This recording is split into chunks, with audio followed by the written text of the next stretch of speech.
It sounds like the dietary pattern that you recommend is pescatarian, is like a sort of Mediterranean pescatarian hybrid. Would that be an accurate statement? My approach is uh, my approach is really flexible. So if you're pescatarian, it works. If you're vegetarian, it works. If you're a vegan, it works. And if you are somebody who is an omnivore and you eat pretty much everything, what I tell you is that if you spend most of your time eating foods that actually build up your health defense systems, the stuff that's not so good for you that you should ignore. So what are those? Eating a lot of red meat, which you should cut down or cut out. Eating ultra processed foods, taking in sugar sweetened beverages, and also eating artificial sweeteners. Those things are definitely not good for your health defenses. Like the research has shown, they take down and damage angiogenesis, stem cells, microbiome, impair your DNA, and they take down your immunity as well. So there are clearly things that actually are not so good for you to eat. Not so much because they're intrinsically evil, but when you put them in your body doesn't respond well to them. What would you say is the primary problem, or maybe there are more than one, with red meat? Is it the saturated fats in Yeah, it? so it's a great question. Everybody tries to pin things on saturated fats, and there's a controversy now about saturated fats. Some people say they're not necessarily as bad as they're not. You don't want to demonize them. They play their role as well. I think that part of the issue about a heavy meat diet is really the overage of eating meat, and by the way, that meat is treated in factory farming. Also doesn't actually help the quality of the meat, the antibiotic laced foods, meats, the way they're treated. And because some animals are actually fattened up with steroids and other, artificial things, you're not really getting a pure food. You're getting a doctored food in a way that's not so good for you. We do know, by the way, that eating preserved meats, which I didn't put on my list, but not just red meat, but preserved meats, the deli meats, the things that we probably all grew up with, as kids, you get a piece of bologna, you put it between two pieces of white bread and put some, artificial mayonnaise on. Everybody has had that experience, right? At least in this country, that kind of experience. And we know that artificial processed meats are actually rated by the World Health Organization as a carcinogen. And all the data shows that people who eat a lot of processed meats. I'm not talking about the naturally processed meats, like the salamis and things hanging in the air in Italy or Sardinia. I'm talking about the mass produced stuff that you get at the grocery store. That's not good for you. And so I think that let's focus. This is what I tell people. Let's focus on the things that you love that are good for you. Yeah, let's find ways to make them as tasty as possible. I love that you qualified that, because honestly, when I read the statement from the World Health Organization, I'm thinking to myself, yeah, it's the bologna that people are eating, in between the two slices of white bread with the mayo, with the soda, with the bag of Sun Chips on the side. It's like, it's the milieu. Exactly. It's not exactly, and I'm not saying that meat is good for you either, but it would be impossible in my view. Well, it's just like the lectin story, or it's so easy to try to find a culprit and then paint them as most wanted and then send a vigilante team to go hunt them down. It's not that simple. Yeah, I agree. If you are opting to, because you're absolutely right about the factory farm system, if you do incorporate meat into your diet, red meat specifically, what do you look out for? I try to get what I call kind of conscientiously raised meats. Mm-hmm. I care about the planet and I care about animals. And so I think that if you're going to go for meat, get meat that's done properly, raised properly. Right. And, and just a little side comment that usually I don't try to tell people what not to do. I try to encourage people what to do that they enjoy.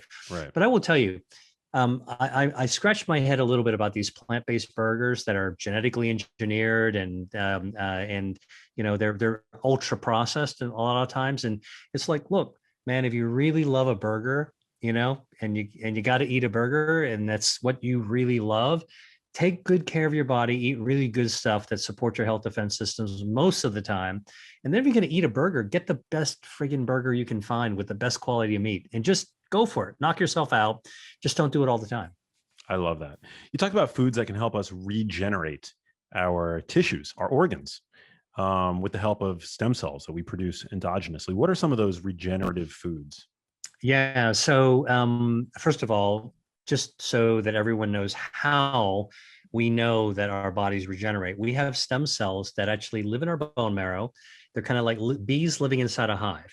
And when our organs or tissues need to be repaired or regenerated, they send a signal to our bone marrow. The bone marrow is kind of like the brown stuff. If you break a chicken bone and you can see in the middle of it, that's all. Those are all stem cells. We actually were made from stem cells in the womb. The leftovers are just packed into our bone marrow and a few other places. When there's a signal that your organ needs to be repaired, basically the damaged area sends a text message to your bone marrow and says, "Hey, I need a few stem cells. Come on." And what happens is that that message will send out the stem cells into your bloodstream, angiogenesis, like bees coming out of a hive. And those bees they make a beeline literally right for that organ and repair it, replace it. It's pretty amazing.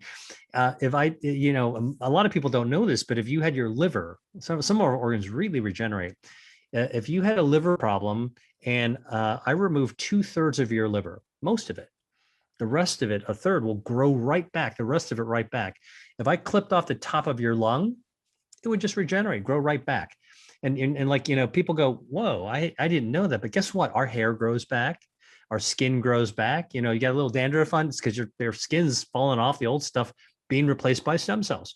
So what are the foods that can actually help augment, boost, activate, amplify this process? Well, there's a whole bunch of them. One of my favorite ones is to talk about is dark chocolate, cacao, which is a fruit pod, actually, and dried and usually fermented. Cacao has all these polyphenols, and some of the cacao polyphenols, which are called proanthocyanidins, actually have been shown when they're given in dark chocolate, like really dark, high flavanol cocoa. Okay. Specifically, the study was done with hot chocolate made with ultra dark chocolate, high flavanol cacao. You give it. There was a study in people who are older, 60s, with heart disease. Okay, they had bad circulation, bad hearts, and they gave them just 2 cups of hot cocoa to have a day for 30 days. At baseline, they measure their stem cells in the bloodstream. So we can actually withdraw a blood, like you go to a doctor's office, and we can count the stem cells in your bloodstream under a microscope. Okay, so we know 1, 2, 3, 4, 5. We know exactly what you started out with baseline. Everyone with heart disease starts out with fewer stem cells. That's probably why you have the heart disease. You're not repairing yourself fast enough. 30 days of having 2 cups a day of hot cocoa with high flavanols, like dark chocolate, it doubled the number of stem cells in your bloodstream. And when you actually measure the blood flow using a blood pressure cuff and an ultrasound, it doubled the improvement. It basically improved your blood flow as well. So again, powerful stuff, and nailed right down to the stem cells. Barley can also do it. And there's also even a substance in fruit peel called ursolic acid. Ursolic acid is found in the peel of apples and peaches and cranberries. And it's really hard to eat, or apricots, really hard to eat a lot of fruit skin. Like, doesn't sound that appetizing. But if you get dried fruit, I don't know if I would regularly eat 6 whole apricots, but I could easily eat 6 dried apricots a day. Okay. So lots of easy ways of actually getting fruit peel or ursolic acid. That also helps to regenerate your organs. Is it not true that some of the most polyphenol rich foods in the supermarket we know that they're, of course, produce, but that they're bitter. They tend to be bitter or sour. Herbs, spices, dark chocolate, coffee, tea, wine, really sort of, because these compounds, correct me if I'm wrong, they're generated as plant defense compounds, which are not toxic to us in the doses that they appear in our diets, but their tastes generally are meant to ward off smaller organisms. Yeah, the plants, Mother Nature put these bioactive chemicals, okay, which is what all these things are, carotenoids and polyphenols. Mother Nature kind of put them into the plant to protect the plant. The plant protects itself, and it's a little bitter, a little sour, or a little, floral, or whatever it is, because insects don't like that scent, right? So it's actually like natural insecticide. And so when humans started to eat plant-based foods, those natural plant defenses suddenly had a new job description. They had to interact with our human cells. And I think that's where over evolution, over tens of thousands of years, we intuitively started to figure out which foods are actually better for us. And so we are not the only generation that has talked about how good plant-based foods are. I mean, this goes back, probably back to the troglodytes. They understood how important it was to eat, fiber-rich plant-based foods. I think we're rediscovering at a much deeper level and understanding with science why it's so important. So do people who advocate for the carnivore diet just make you cringe? Like what's your take on that? No, you know what? Listen, I have I take the long view towards things. First of all, I regard food as something that's very intimate. It's one of the most intimate parts of our lives. Why? Because when you think about food, everyone has some association with the smells and the tastes of what in the house you grew up in, what your mom cooked, right? Your relatives, your holidays, and it tells us something about our communities and our culture. And in this country, we all came from someplace, and so everybody has their own unique influences. And I think that's wonderful, because in every culture that you can get food in, there are elements, there are ingredients that are actually been shown to be plant-based, healthy. Sometimes it's seafood-based, and not just fish, but even shellfish. You can pick your way through more than 200 different ingredients that are good for you. Look, most people before the middle of the last century, before the middle of the 20th century, were not eating a lot of meat. They didn't have the money. The meat wasn't scaled up to the factory farming. It wasn't that easy to get access. Transportation wasn't that great. And so people were naturally had more abundance of plant-based foods and seafood if you live near the shore. And it was much harder to get meat. And if you go to other countries, like certain places in Asia or certain places in Latin America and many places in Europe, the natural agrarian tendencies of communities is easier to grow and easier to get plants. And I think what's happened is that we've lost this connection with our planet, frankly. And so, you just wheel your thing into the meat section of the grocery store. You can start, just putting packages, shrink wrap plastic packages into your grocery and freeze it. That's not how we used to live. And so I think what we're just kind of getting back to common sense is, okay, some people think meat tastes really good. Some people really crave it.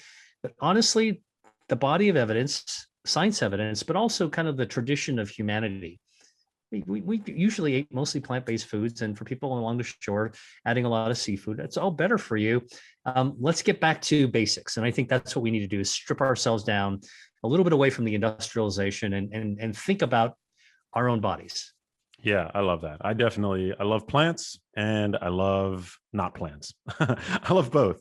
So I'm definitely right there with you. You mentioned the microbiome briefly, which we haven't really talked about in quite some time on the podcast. Do you want to, for listeners that are maybe unfamiliar with the concept of the microbiome, the gut microbiome specifically, go into that a little bit, and then I guess let's talk about how to nurture that aspect of our health. Yeah, such an important topic, because our microbiome, our gut bacteria, which I'll explain in a second, really helps to lowers inflammation in our body, helps to boost our healthy protective immune system, and also powerfully influences our metabolism, how well we use glucose in our body and our insulin sensitivity, and also amazingly triggers signals through one of the big nerves in our body, the vagus nerve, into our brain, and influences neurotransmitters, which actually influences our mood. So here's the microbiome. Microbiome is our gut bacteria. And when I went to medical school many years ago, we were frankly taught that Bacteria are bad. Kill bacteria. Must kill bacteria, right? And that's where everybody learns how to bust out their prescription bed and write antibiotics. Well, it turns out that our gut has most of the bacteria in our body, and most of our gut bacteria is healthy bacteria, good bacteria. In fact, we've got about 40 trillion cells, human cells in our body. The cells that make up our heart and our brain, our lungs and our face and everything else. We've got 39 trillion bacteria. Okay. Wow. So almost a 1-to-1. We're about half bacteria and half human. There's even a term, Max, for this, for an organism that's composed of multiple organisms. An ecosystem that's composed of multiple organisms is called a holobiont, HOLOBIONT. Doesn't sound as cool as being a cyborg, which is part machine and part human, but part bacteria and part other organism, part human. We're holobionts. We're not even fully human anymore, right? So if our gut bacteria protect us, okay, and there's lots of different kinds. Recently, there's been some discoveries that there are tens of thousands of new viruses discovered in our gut that are not dangerous viruses like the one that causes COVID, or HIV, but healthy viruses that actually keep bad bacteria from overgrowing. So, we don't even want to get rid of all the viruses. We coexist with all these really important organisms in our body. And we've got to, and what are these, by the way, in health, what do they do? When we feed our gut bacteria, when we feed ourselves, our human cells absorb the nutrients, the vitamins, the minerals, all the things that we need. And then again, when I was in medical school, we were taught, like fibrous foods, our body doesn't absorb them. It just passes it down to the colon. And because they kind of irritate the colon, it keeps you moving regularly. You go regularly, so to speak. The old prune juice thing. It turns out that's not quite true. After we get fed first, okay, that leftover stuff that our human cells don't absorb goes to feed the bacteria. And so every meal we have, we're feeding our human cells and our bacterial cells. And again, very important, when we feed our bacteria good things, they thrive. And when they thrive, what do? They actually produce metabolites, their own metabolites. They're called short chain fatty acids, or SCAFAs. There's a lot of science to this, but the most important thing is that when we feed our gut bacteria well, they have their own metabolism, and what they kick out as part of their metabolism are these little fatty acids that are healthy. What do the healthy fatty acids do? They're released from the gut. They go into our bloodstream. They lower body inflammation. They help our own muscles and cells use glucose more effectively. They effectively help to prevent diabetes.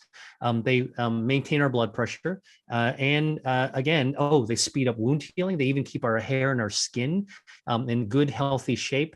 And they can stimulate neurotransmitters like GABA, serotonin, oxytocin. Oxytocin, by the way, is a social hormone. When you've been isolated in quarantine and finally get to see your friends and family again, you just have this rush. That rush is your brain producing oxytocin. It's the same hormone, by the way. When you get a good kiss, your brain releases oxytocin. When you see somebody you love, same thing. The brain also has this massive surge of oxytocin during orgasm. Okay, that's how important this is. Our gut bacteria helps to control that. So when we do good by our gut bacteria, they do good by us, and they help us relieve our stress as well. So dysbiosis, which is a problem with our gut bacteria, undoes all those things. Raises inflammation, which is the opposite. Lowers our protective immunity, which is not what we want. Mucks around and screws up our metabolism, so our glucose goes up, heading towards that diabetic state. Our healing, our ability to heal wounds goes down. Our skin doesn't look good. Our hair doesn't look good. And our brain neurotransmitters aren't functioning. And that's why dysbiosis, problems with the microbiome that can be easily fixed with food, okay, are associated with depression, schizophrenia, and even autism. That is fascinating. So when it comes to feeding the microbiome, is it as simple as just eating more fiber? Or are there certain kinds of fibers or a certain array of fibers, or are there certain phytochemicals that we want to look for, non-fiber phytochemicals? No, it's a great question. So I'm the first person that always at the party to tell people when there's a conversation about microbiome, I'm going to put my my honest scientist hat on, because everybody's talking about the microbiome like it's a done deal. We know exactly what to do, and we can do precision nutrition by measuring your stool. As a scientist, I can tell you we are just scratching the tip of the iceberg of this new entire field that we barely understand how important the gut bacteria actually is. But what we have discovered is it's incredibly important. So, and what are some ways that we know already that we can actually do good by the food that we eat for our bacteria? Well, we can actually do prebiotics, which is fiber. Soluble fiber is really good. So what's a great source of soluble fiber? Mushrooms. Most people don't realize it, but mushrooms have great soluble fiber. It's called beta-D-glucan, and it's present in the caps of the mushroom. You buy some white button mushrooms at the grocery store. Most people cut off the stems and the caps, but guess what? Sustainability is really important.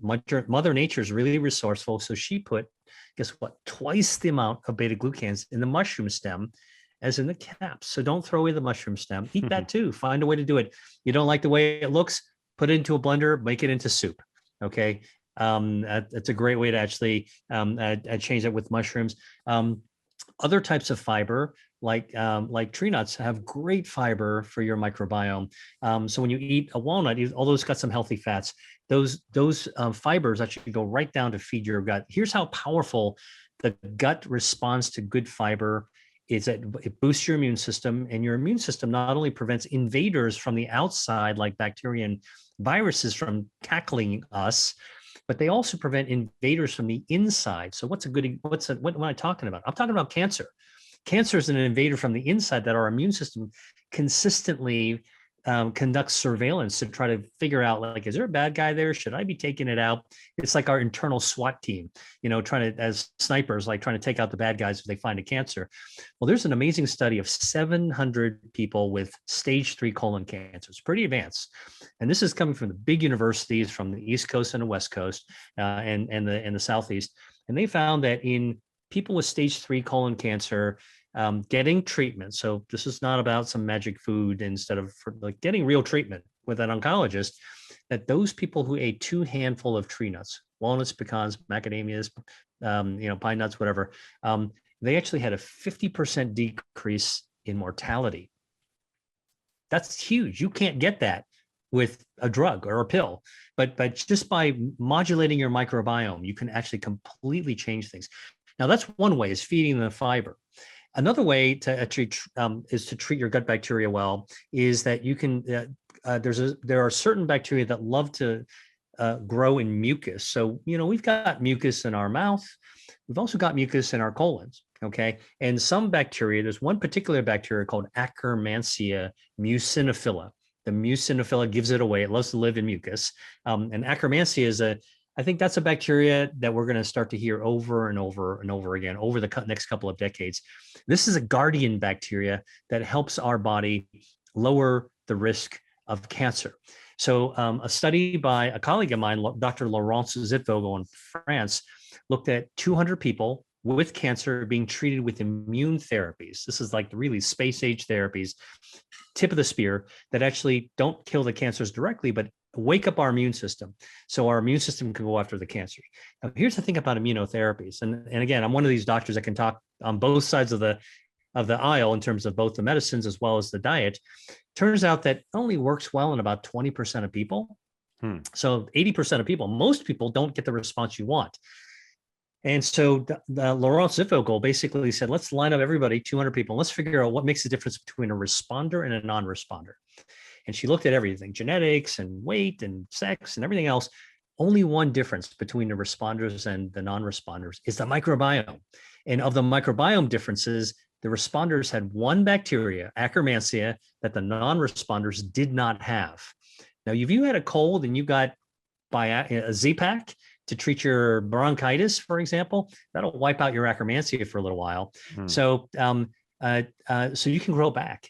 And so what she did is she found if you grew back the Akkermansia in the lab and you treated tumors with the immunotherapy, you could take a non-responder and convert it into a responder. And so what are some ways of growing Akkermansia? Because you can't eat that as a probiotic yet. You can actually get more mucus to your gut to secrete more mucus. What's a good way to do that?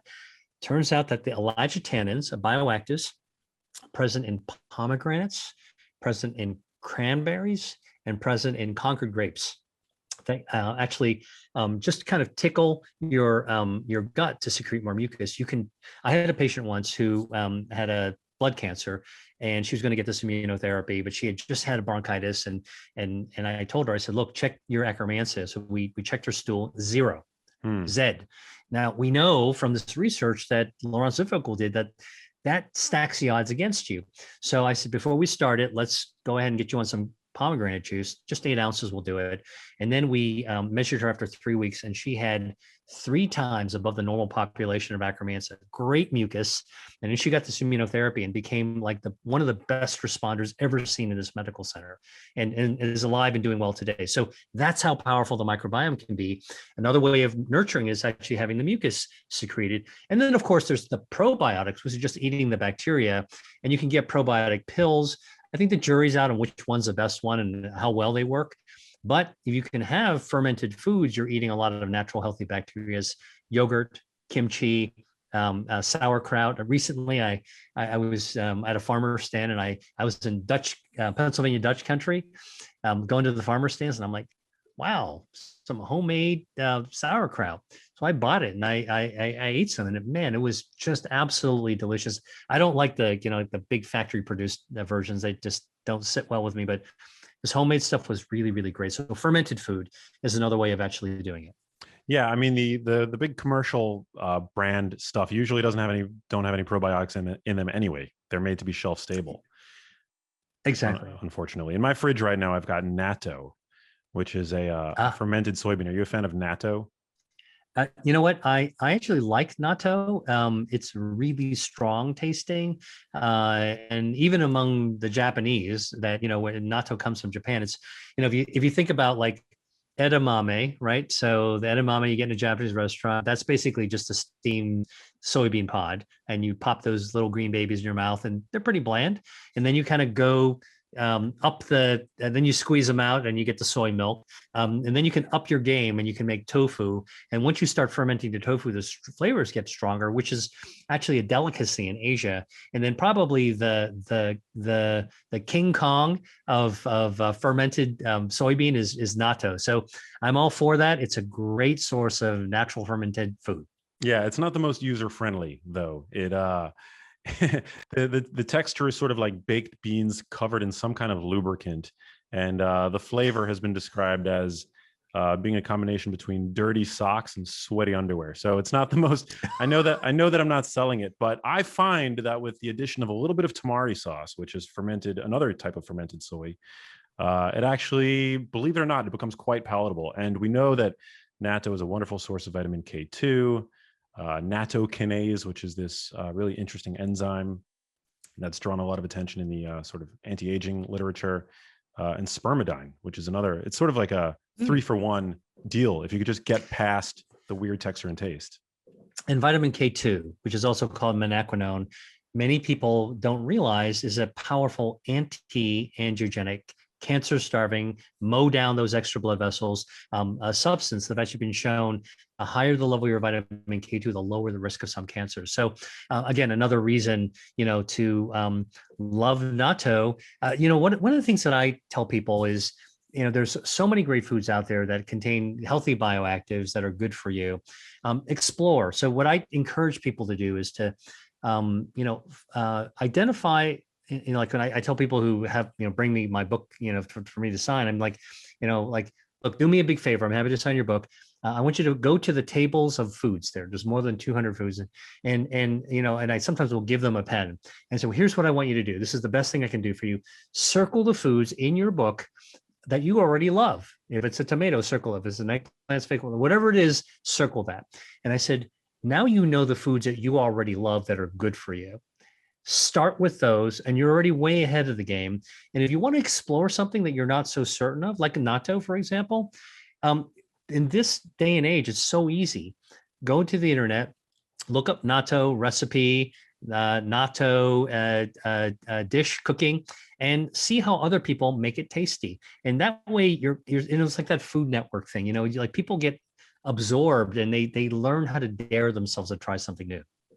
Yeah, it's so true. Although the traditional natto recipe, correct me if I'm wrong, is eating it over white rice with a cracked raw egg on top of it, which to me it sounds less appetizing than natto itself with just a little bit of soy sauce. That's it. So you said the magic word, which is the traditional way. So I think that, we are in 2021, and with this, this incredible array of creativity when it comes to cuisine, right? So you don't have to be, like a cordon bleu trained chef.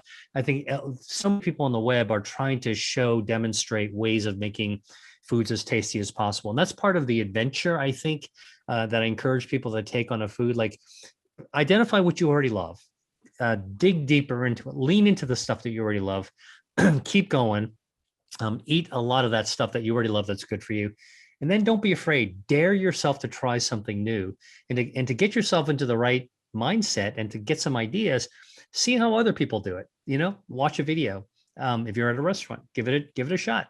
If you have a friend, ask them, how to cook it. And it's not necessarily going to be like I'm telling you what I'm going to do after we do this taping. I'm actually going to go and look for modern day natto recipes that go beyond putting on a rice with a raw egg. I'm sure there's something that is going to make me interested in giving it a shot. Yeah. I mean, look, I love natto. I just want to clarify something. So you talk about anti-angiogenic foods, but angiogenesis is not inherently bad, right? So when you talk about foods that are anti-angiogenic, are they able to be selective somehow to yeah, absolutely. So obviously we don't want angiogenesis to occur local to a tumor site, right? But we do want it to occur when it's, occurring maybe in our brains and we're healthy, right? Absolutely. So the first thing to know is that there are foods that can cut off that extra blood vessels, the overage, mow the lawn, get it in good shape. And then there are foods that can actually grow blood vessels where you need them. So you can stimulate blood vessel growth that can actually be helpful as well. So there's both sides of the equation. The body actually knows how to titrate the amount of blood vessels in the right place at the right time. So think about this not as a single number, but a range of numbers. And our body keeps score. You have enough blood vessels here, cool. Oh, wait a minute, you got a little bit extra blood vessels. I will naturally mow those extras down. But if we eat foods that can actually help our body do that, we're protecting ourselves even more. And what's interesting is that you can't, although there are medicines that I could prescribe for you that would cut down your angiogenesis, like override your body's own titration. As it turns out, foods aren't that powerful. Foods can actually only get you just to that right level. So you never have to worry about eating a food that would prevent your healthy organs from getting a blood flow. And you never have to worry about eating foods that will grow blood vessels that will spark off a tumor. What are some other ways to fortify that gut bacteria, the colonic ecosystem? You mentioned dietary fiber. Where can we find dietary fiber? Are all dietary fibers created equally? I mean, you mentioned pears, but surely pears aren't the only option for people. Right. Well, I mentioned pears because pears are among fruit unusually high in dietary fiber. Interesting. Right? I didn't know that. Another fruit that's actually pretty high in dietary fiber that you might not expect is the kiwi. I love kiwi. Oh, I'm totally into kiwis, right? Do you eat it with the skin on? I have, and the skin has a ton of dietary fiber. Now, people sometimes, don't like the texture of the skin, but you can actually blend that into a smoothie. It becomes invisible. Okay, people listening to this or watching this, if you haven't ever tried kiwi with the skin on, eat it with the skin. It's the only way that I eat it. It's the best. It offers a little bit of like a zest, like a tangy. Well, you flavor.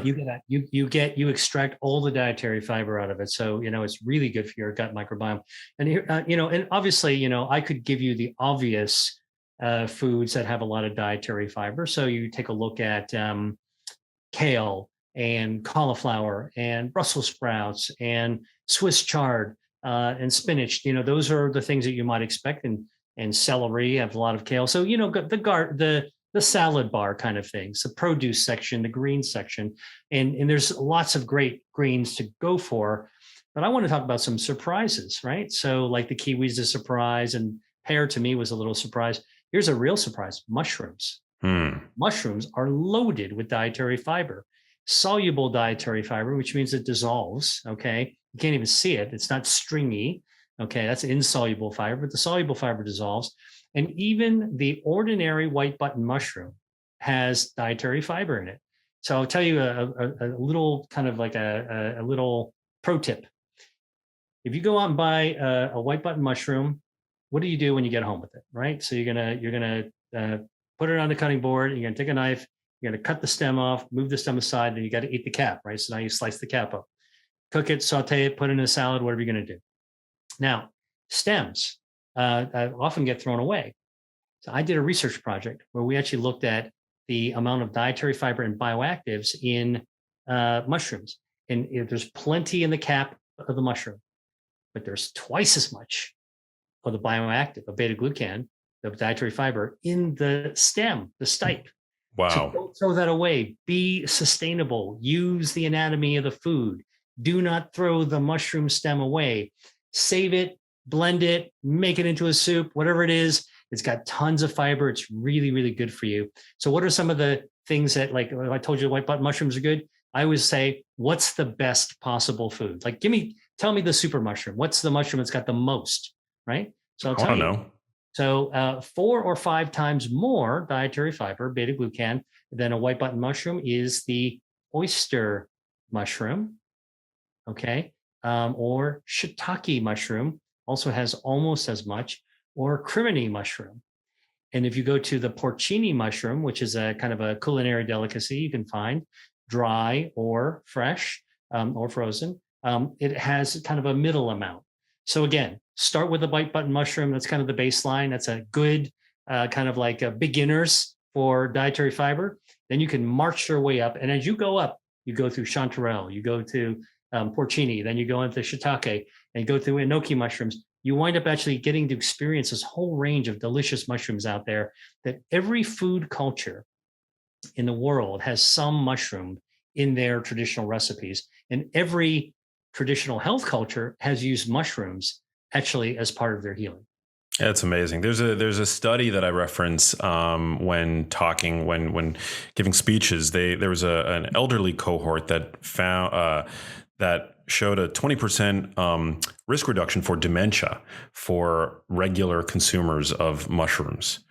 And it was only something, I forget the exact proportion, but it was like, 30 to 50 grams of mushrooms a week or something like that. It was like not very much. Not very much. And here's another pro tip that I'll throw in. Don't rinse your mushrooms, because mushrooms are like little sponges. And the goal of cooking them is to actually get the water that's already in them out of them.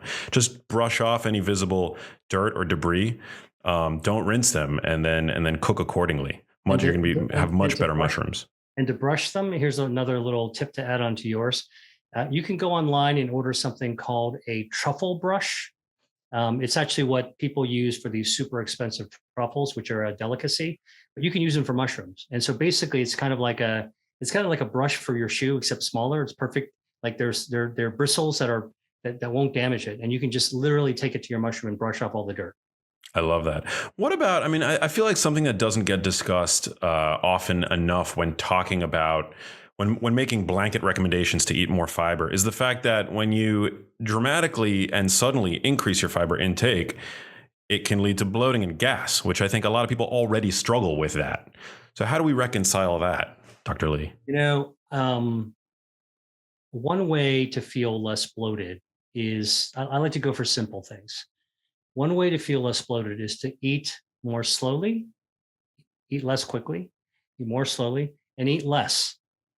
If we're actually being very moderate with our diet, that old Japanese saying, harahachi banmi, which basically means stop eating when you're 80% full. Don't finish a meal only when don't get off the table when you're stuffed. Okay. Listen, when you eat slowly, you intuitively know when your body's going to tell you, because actually your gut sends signals to your brain to say, we're kind of full, we're good. When you're 80% full and slowing down, if you eat slowly, then just stop, and you'll be much less likely to feel bloated because you're not overloading your body. You're not overloading your body with roughage. You're not overloading with fiber. You're not overloading with fluid either. The people who tend to feel bloated most easily are people that are stuffing food down as quickly as they can. The other thing is that, bloating it may also be not just connected to the food that you've eaten, but that sensation may not be, the bloating is like gas, right? Like we think it's gas, but it could be just the bacterial ecosystem is having a conniption because it's not quite healthy, right? And so it's sort of having a barroom brawl in your gut because it's not that healthy. And so this is the reason why you want to, and it may be, by the way, even if you think you're eating fiber, it could be that you're eating other things that are damaging your gut microbiome. We already talked about this: red meat, ultra processed meats, too much sugar, too much alcohol, ultra processed foods. I mean, think about it. I just listed things that are very, very common in people's diets, not even talking about overeating. Okay. And so our gut bacteria, the holobionts that are us, very sensitive, that's a sensitive group of organisms. And so when we're not feeling that great, I think number one, ask, is there something that you're eating, that you're doing that might not be so good for your gut? Maybe stay away from that for a while. Are we feeding our gut the right things? And then of course, you talked about, or you wanted me to talk about, like, what are some foods that you can actually, that are probiotic, that actually have bacteria? Well, again, I and this is what I'm writing about in my next book, is sort of, you want to think about culinary traditions going back hundreds or thousands of years. And this is where food, before there were refrigerators, because there was no electricity, we had fermentation that actually preserved our food. And that's basically how food was carried around the Silk Road. Okay. From China to the Mediterranean, the people had it on their caravans on their back. They're taking their food with them. And that's fermented food. And I don't know how many people have you ever fermented anything? I used to brew my own kombucha. I grew my own SCOBY, which I didn't spend any, all I did was I bought a bottle of kombucha and I used that to grow a SCOBY from scratch. Cool. Well, I mean, I think a lot of people don't realize that it's like getting a house plant. You tend to it, and then you can actually, have it serve another function. And fermenting is literally, if you take a cabbage and you slice it up and you put some salt water on it, you expose it to the air, bacteria drop out of the air and they grow on it, which sounds kind of disgusting, except that the nature of fermentation that humans learned over thousands of years is that over time, if you're in the right kind of cool environment, good bacteria will outgrow the bad bacteria. And then you cap it up and you stick it in the fridge or someplace cool, and it'll wind up fermenting and creating lactic acid and all this other stuff that makes sauerkraut, as an example, or makes kimchi, as an example. And, as tasty as those things are, they're also filled with good bacteria that help to replenish the gut. This, by the way, is different than the Greyhound bus dropping off people to try to enter your homes in a quiet neighborhood. That's the probiotic approach. The kimchi sauerkraut approach actually is more like inviting your relatives from other towns to come into the neighborhood. Some of them might actually hang out overnight and stay overnight, or maybe stay for a week or two, right? And it's because it's the natural bacteria that's in the air. Yeah, I love that. I have to ask, because you mentioned it twice, the role that red meat plays in the microbiome. Red meat, I mean, as far as I know, it's a low residue food. I mean, it's absorbed, metabolized high up in the small intestine. Like, so what is the effect, as you see it, that red meat has on the microbiome? And is in your eyes, does quality matter, or is this just sort of a blanket opinion? Yeah, well, look, first of all, I want to actually say that I'm an omnivore, so I'm not a vegan, and I do eat meat, although I would say mostly I eat plants. So I'm not one of those people that, is trying to bludgeon red meat. Okay? And appreciate the disclosure. What I actually tell people to do is that, like, this is my honest opinion about this, is that, life's all about choices. We don't always make the best choices for our health, but sometimes we really want to do something. And if you really love red meat, what I always tell people is, don't eat it too often, but when you eat it, don't go for the red meat substitute. Go for the real thing. Get the best piece you can, okay? And really love the heck out of it, okay? Like, really enjoy it. Knock yourself out. Just don't knock yourself out every single day. All right. And don't go for the cheap stuff. Go for a better quality, better cut. Like, so if you're going to have something that might not be that great for you, whether it's your heart, by the way, if you have it infrequently, it's probably fine, as long as your body's health defenses are all in good shape anyway. And so, I have a little bit of a different dance move when it comes to thinking about red meat. Although, processed meats are another story, because again, it's a blanket term, but processed meats in a chemical factory or a factory that uses a lot of chemicals are different than air dried meats that might be cured in a different way. So we do have to, I'm glad you pointed it out, we do have to be careful about how we talk about this. Now, let's talk about red meat and the microbiome. I don't really know the mechanism for that, to be honest with you. And the reason that this has been studied is they've looked at people who are eating mostly vegetarian diets, and then they give them red meat to eat. Then they look in their poop and they look for the changes in the bacteria, and they start seeing some of the harmful bacteria starting to grow in greater concentrations once they switch from a vegetarian or a diet into a red meat diet.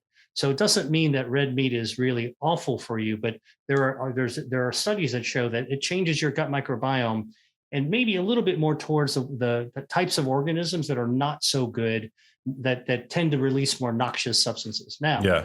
the other thing is most people don't eat red meat like a zombie. Okay, we're not just like clawing into sinews and tendons and muscle. It's cooked, and don't forget, when you got a steak on the grill or marinated in something that might have all kinds of chemical preservatives, all right, you're also eating that along with the red meat. And so it could be some of the things that we cook with red meat actually are also damaging, like the TMAOs and other types of chemical residues that can accompany certain kinds of meat, the way we cook it. That's fair. I would be curious to see in like those crossover experiments, because you would, when they switch over to the meat arm of the trial, do they then reduce the plant material that they're feeding the meat with? I would like to know if they're giving them like a high vegetable diet and then they switch them over to a high vegetable diet plus meat, or if they're switching them over to a high vegetable diet and then comparing that to their stool on an all meat diet, because that would obviously change the results, and it wouldn't necessarily be reflective of somebody who's eating a vegetable rich diet along with high quality meat. Right. And, I think you're right. Those are the experiments those are the studies that deserve to be done. And so I'm glad we're having, this particular part of the conversation.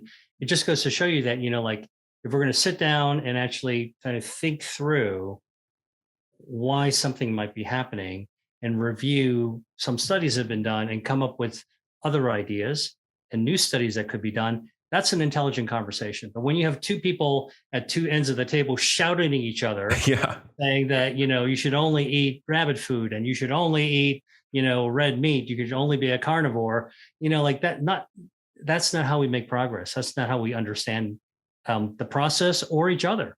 No, I agree. I think nuance is so important, and also I like to encourage my listeners and viewers to be able to think like that. Right? I'm not a trained scientist, but it's 10 years in this field at this point, where you develop that lens, right? That lens of skepticism and critical thinking. And by the way, the other things that influence our gut microbiome and therefore our immune system, as two of our body's health defenses, are physical activity. So you don't actually have to be training for a marathon, but you have to stay in motion. Our bodies were designed to stay in motion. It's kind of like the car that you park in the garage. Like, your cars are meant to be driven. If you don't drive your car for a couple of months, you're away for the summer, you come back. What happens when you try to back your car to the garage? All you hear is squeaking and creaking, right? Because everything is kind of fossilized. Same thing for our health defenses. When you're not moving, they're not doing all they can be doing. It's not quite right. And the other thing is sleep. Good quality sleep is an area where our health defenses regenerate, whether it's our microbiome or whether it's our immune system. I was just talking yesterday to somebody about things that happen invisibly in our sleep. And do you know about the glymphatic system? Oh man, I'm familiar, but please share.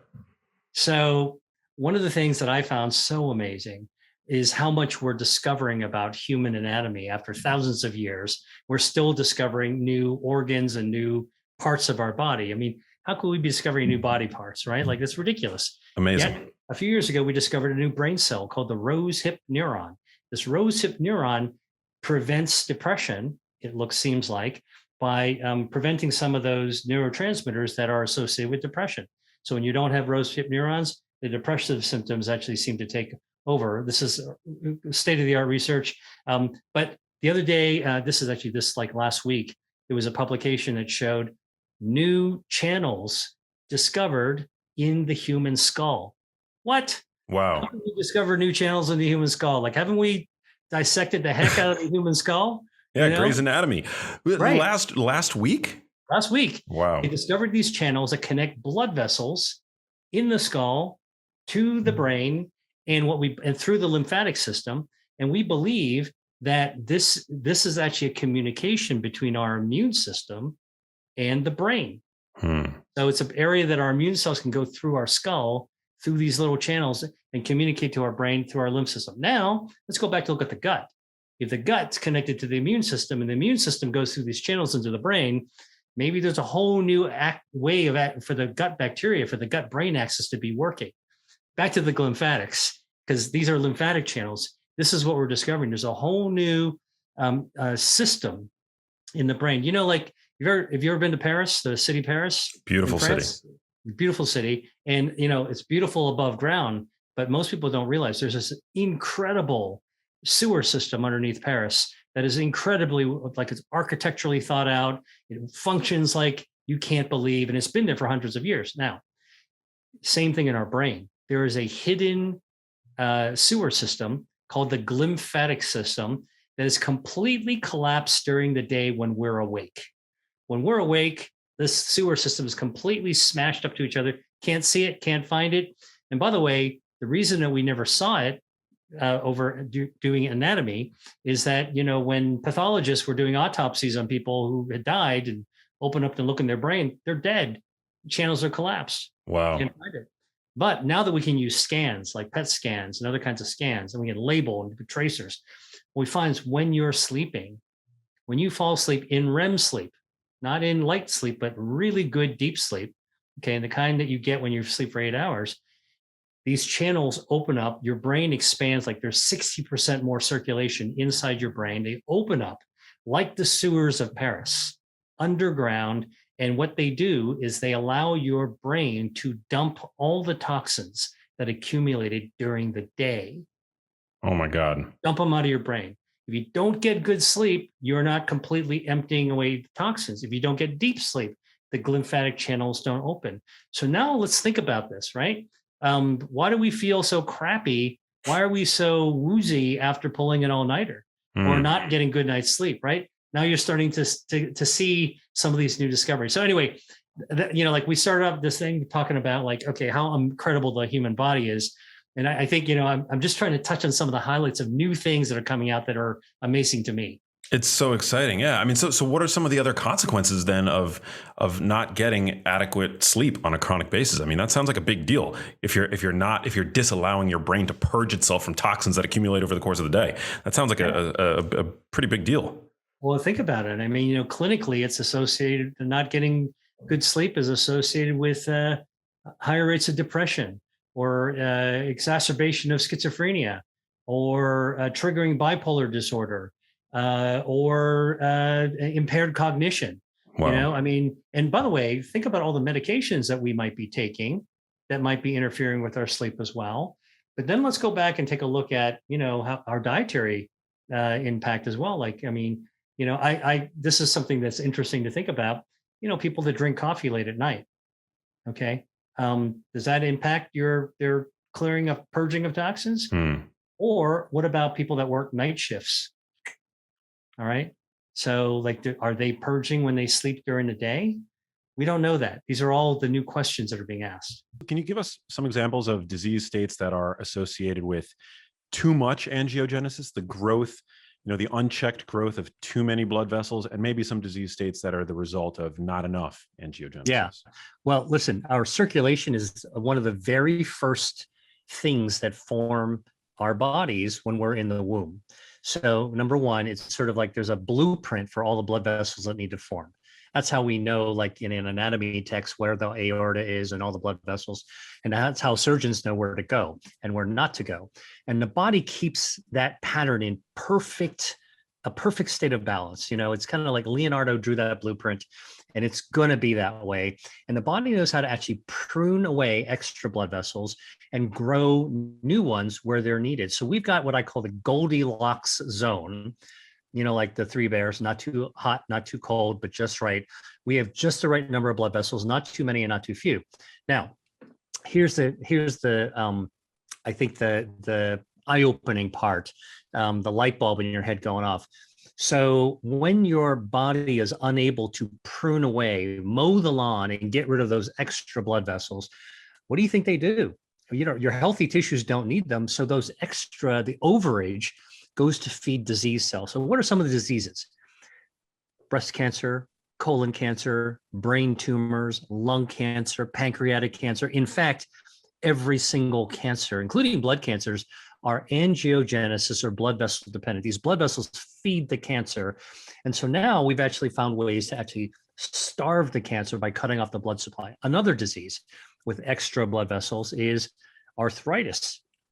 The blood vessels that grow extra in our joints bring enzymes that destroy the joints. Psoriasis is another disease. And then actually, as people get older, when we get into our 60s and 70s and older, and people are living longer these days, and sometimes living with chronic diseases, it turns out that a cause of vision loss for aging, macular degeneration, age-related macular degeneration, you probably know someone, a parent, a relative, a parent of a friend.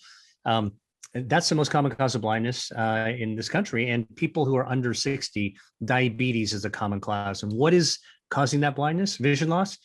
Blood vessels that are growing in the eye out of control, that the body hasn't mowed down so that we have just the right amount. That overage, those vessels leak. And when blood leaks in your eye, game over. And so there are medicines that actually have been developed to really halt this in its tracks. Remarkably, in a small percentage of people, you can reverse lost vision. So you can actually put somebody who can't drive, you can put them back in the seat of a car, which is amazing.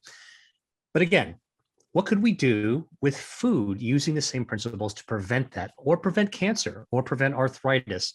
And another exciting frontier that's extra blood vessels is Alzheimer's disease, because even the German scientist who discovered Alzheimer's disease found abnormal blood vessels growing in the brains of people with dementia.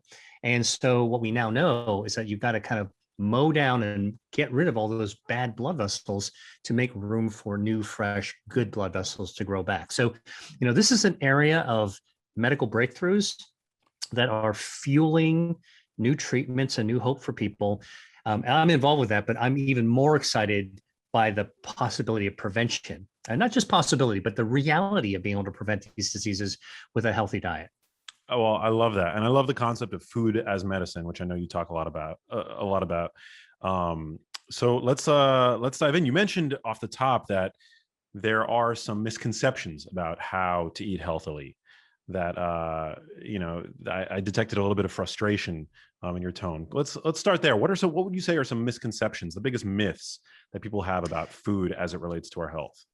Yeah, so I'm a scientist. And so the way that I navigate my life is really by looking at the science, which builds on itself. And if you focus on facts and you focus on new discoveries, it's easier for someone like me, by focusing on the facts, to sort of not get bogged down, distracted, or confused by all the stuff that's floating out there that might not be anchored in facts or data.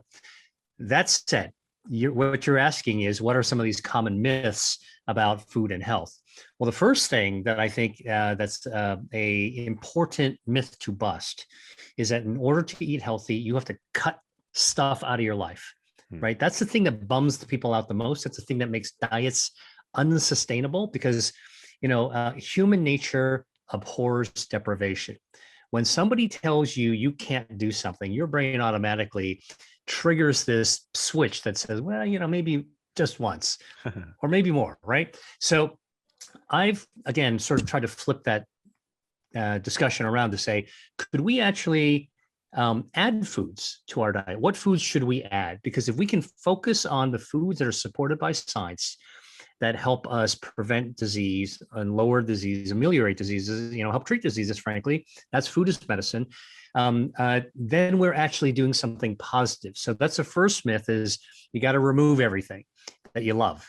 I would tell you that the opposite is true. You can actually add food that you love. And my motto, by the way, is love your food to love your health, because that's what you want to line up. Those are the two sites that you want to line up when you're actually staring at your dinner plate. So that's one big myth. And then there's a ton of these, urban legends that are floating around about individual foods like tomatoes and soybeans and grapes and all kinds of stuff like that. And I'm happy to kind of tackle those. It's kind of like I'm in a batter's. I'm standing in a batter's box, and you can throw them at me, and I can try to hit them out of the park for you. Yeah, it's like a game of whack-a-mole, right? Like every week, it seems like there's another new food that's being demonized by some tribe in the nutrition space online. Tomatoes, you mentioned lectins, right? They contain lectins, and so there are some people that will say that tomatoes are the root cause, and foods, other lectin-containing foods, are the root cause of conditions like cardiovascular disease. Yeah, and here's where the science is. So lectins are a natural substance that our body has. It's not just a bad guy in a plant. Our body's filled with lectins, and lectins are not one kind of negative thing. There are hundreds and maybe thousands of lectins that are out there. Lectins actually are important as the glue that holds one thing together. So it's kind of part of the Elmer's glue that holds plants and people together. And yes, absolutely, some well-intentioned person identify the fact that there are some lectins that are actually very, very deadly and poisonous. Like if you eat them, you'll die. However, those are not the lectins in a tomato, or a kidney bean. And so again, I think that what I'm trying to do as a scientist is bring clarity to the message. And so what I'm just telling you now is that, yeah, it is true. There are some lectins that are not so good for you, but actually they're not the ones that are in a tomato. And so I think this is sort of like an overinterpretation, good, well-intentioned people trying to do their best to connect the dots. But because lectins are so common, it's the wrong dots to connect. So tomatoes, if you want to really know the evidence, right? Like what's the human evidence? You got to look at clinical trials. And this is something that, I'm really comfortable eating and breathing, because when you're doing drug development and developing new breakthrough medicines, you have to do clinical trials. So I'm happy to talk about them. There's a study of 30,000 men studied over 20 years. It's called the Health Professional Follow-Up Study that looked at how many tomatoes that people ate over a period of time. And it turns out that men who ate 2 to 3 servings of cooked tomatoes, how big is a serving? It's a half a cup of tomato sauce or salsa, okay, lowered the risk in this group of humans studied by almost 30%, 29% of prostate cancer. Wow. Right. And for the people that wound up going on to develop prostate cancer, when they biopsied the tumor, so, I'm getting into medical speak now, right? But this is what the evidence is. You biopsy the prostate cancer, you look at it under the microscope, and then you count the blood vessels, because tomatoes contain lycopene. Lycopene cuts off the blood supply to tumors, kind of like that lawnmower that right size your circulation, prevents tumors from getting blood vessels. So that even the people who developed prostate cancer, because tumors require blood vessels to grow, guess what? The more tomato sauce that these men who developed prostate cancer ate, the fewer the blood vessels, the less aggressive the cancer. And so this has now been borne out by many different studies. And even for women, there's about a 20% lowering of the risk of breast cancer for the same reason. So lycopene is not the only thing in a tomato, but it is one of the things that has been scientifically studied. Do you know if that's true for all carotenoids? Because you mentioned that angiogenesis is involved in age-related macular degeneration. We know that 2 carotenoids other than lycopene, in the same category of phytochemicals, though, lutein and zeaxanthin are protective against age-related macular degeneration. I mean, could you speculate on that mechanism? Could it? I can not only speculate, I can confirm what you're asking about, which is that both lutein and zeaxanthin, which are along with lycopene in the carotenoid family, they all together they are what makes carrots orange and reddish, and bell peppers, and many reddish colored foods, or orange and red hued colored foods. They are all angiogenesis inhibitors. They all mow the lawn and kind of trim down the overage of blood vessels. So exactly to your point, that's one of the reasons, one of the explanations for why they actually prevent age-related macular degeneration, prevent those extra blood vessels from growing and leaking. And I was actually on a panel called the Global Ophthalmology Awards Program. So we're working with, probably, a dozen of the world's best eye specialists. And we discuss this topic often, how, the AREDS2 supplements that contain both of these carotenoids actually can be useful, but it's not just a supplement. You can also get these same carotenoids from the food that you eat. Yeah, it's actually quite amazing. I'm a huge fan of carotenoids in general. So I guess, give us the overarching your overarching dietary philosophy. What are the kinds of things that we should be looking for when pushing our shopping carts through the supermarket? What are the kinds of, you could take it at the level of food category or individual foods that really excite you.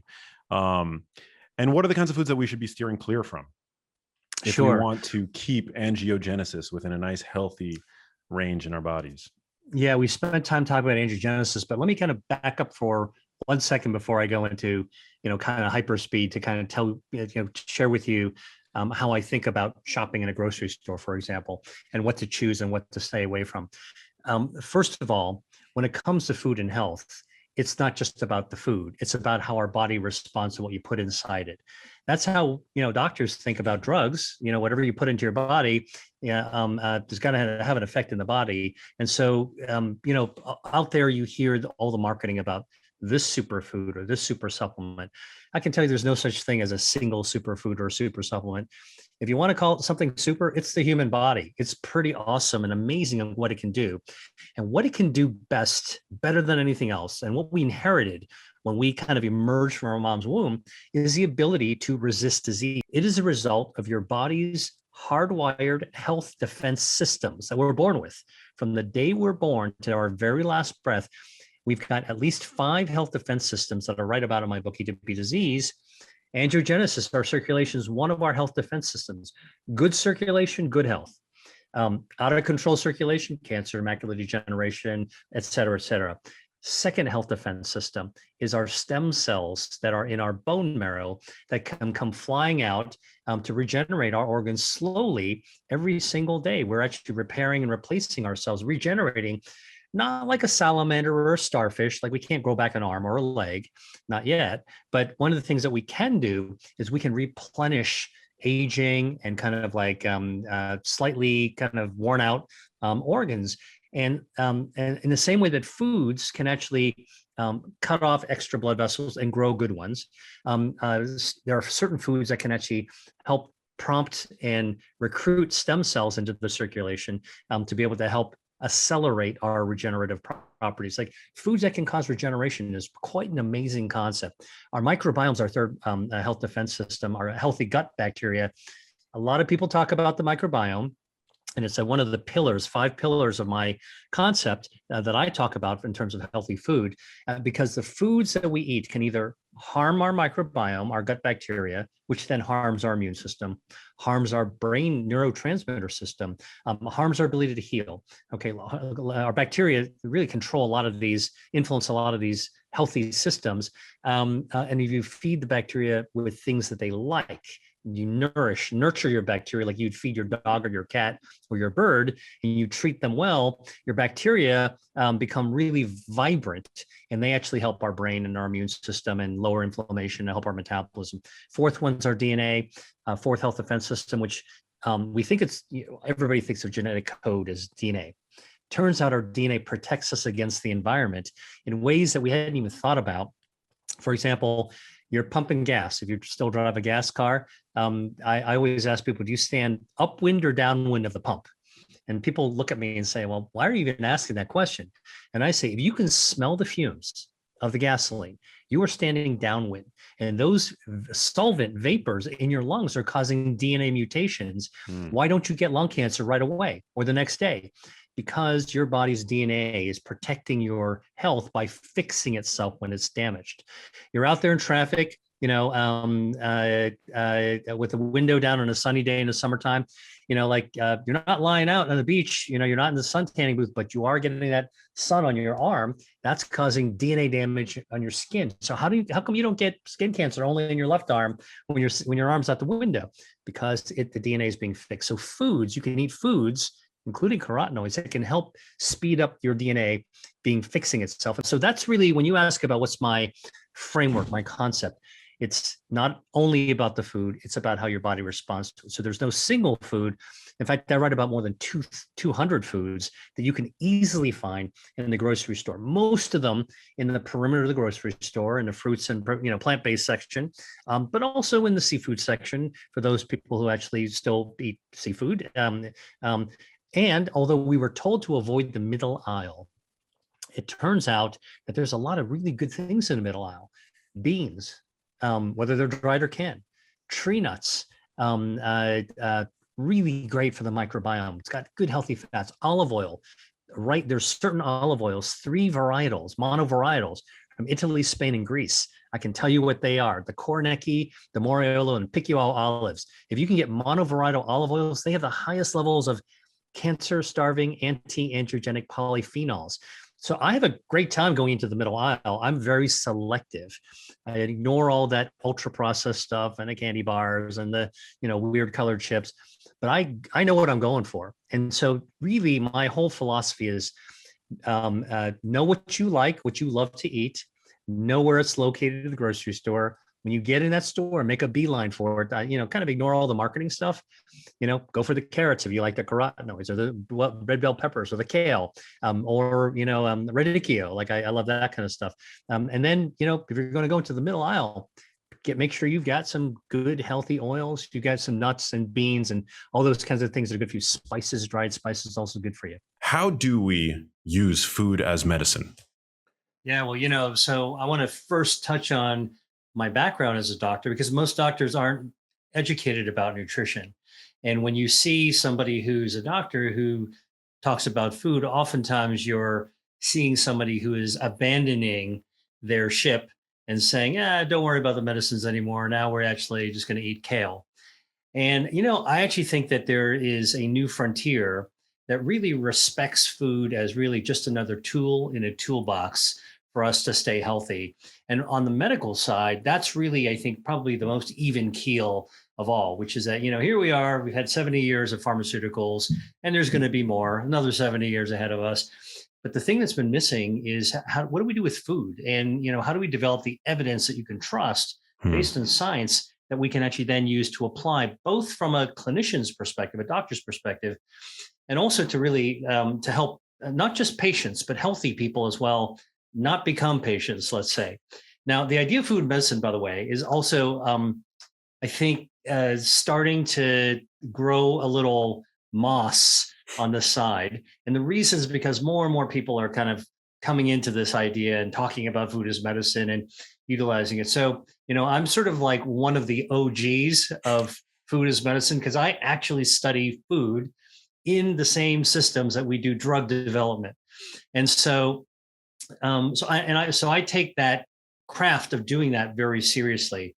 And because of that, I want your viewers to know that for me, what I'm happy to always talk about is what do we know, and equally, what do we not yet know? Because that's really the mark of a scientist.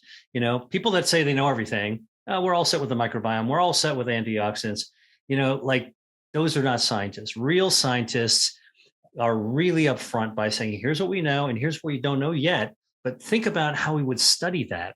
And so that's really kind of where I'm actually coming from. So food is medicine. Look, both things that we put into the body, in the case of medicine, pills, injections, what have you. In the case of food, we're just eating it. But once the stuff is inside our bodies respond in certain ways. So when we feed ourselves or treat ourselves with things that are harmful to the body, man, do we have a bad reaction. And when we actually put good stuff into our body, well, hopefully we have actually been mindful enough to add the good things that our bodies can respond well to. And so what I actually do is not only study the food, but also study how the body responds when you put inside it. I got to give you credit, because studying nutrition is much more difficult than studying drugs, right? When you have a drug, when you're studying a drug, it's a single compound, right? Food is not a single food. There's no food that's comprised of a singular compound, right? And yet nutrition is much less well funded than drugs. That's right. No, well, like, it's interesting.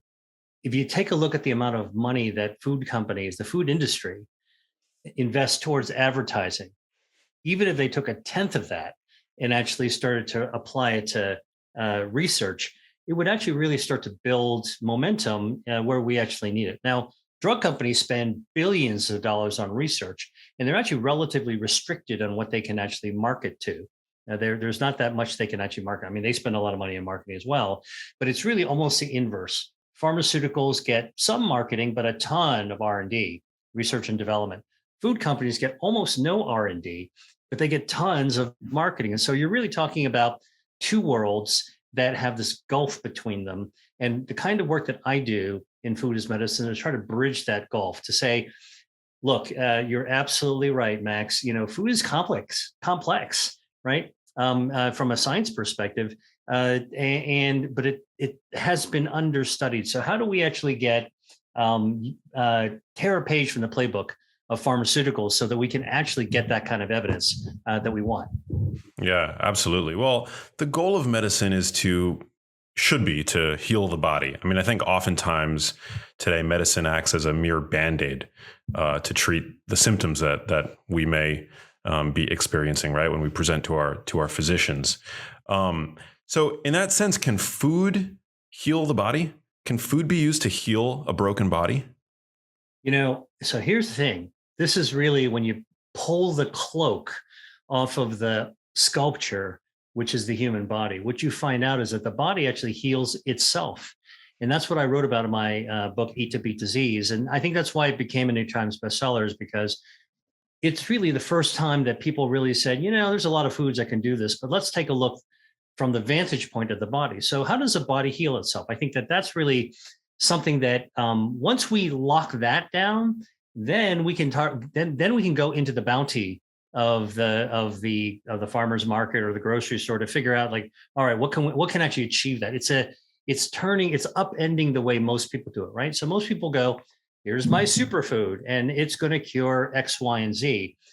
It's not about that. It's really about, okay, so what do we need to do to stay healthy? How does the body heal itself? Well, there's 5 health defense systems in our body. They're hardwired. These health defenses repel disease, and we actually developed these health defenses while we were in our mom's womb. So when mom's egg met dad's sperm, about 5 days later, this ball of cells that was our primordial me wound up developing a jaw, an ear, a liver, a hip bone, toes. Okay, at the same time, with the same process, our bodies develop these hardwired health defense systems. It's kind of like the operating system of our body.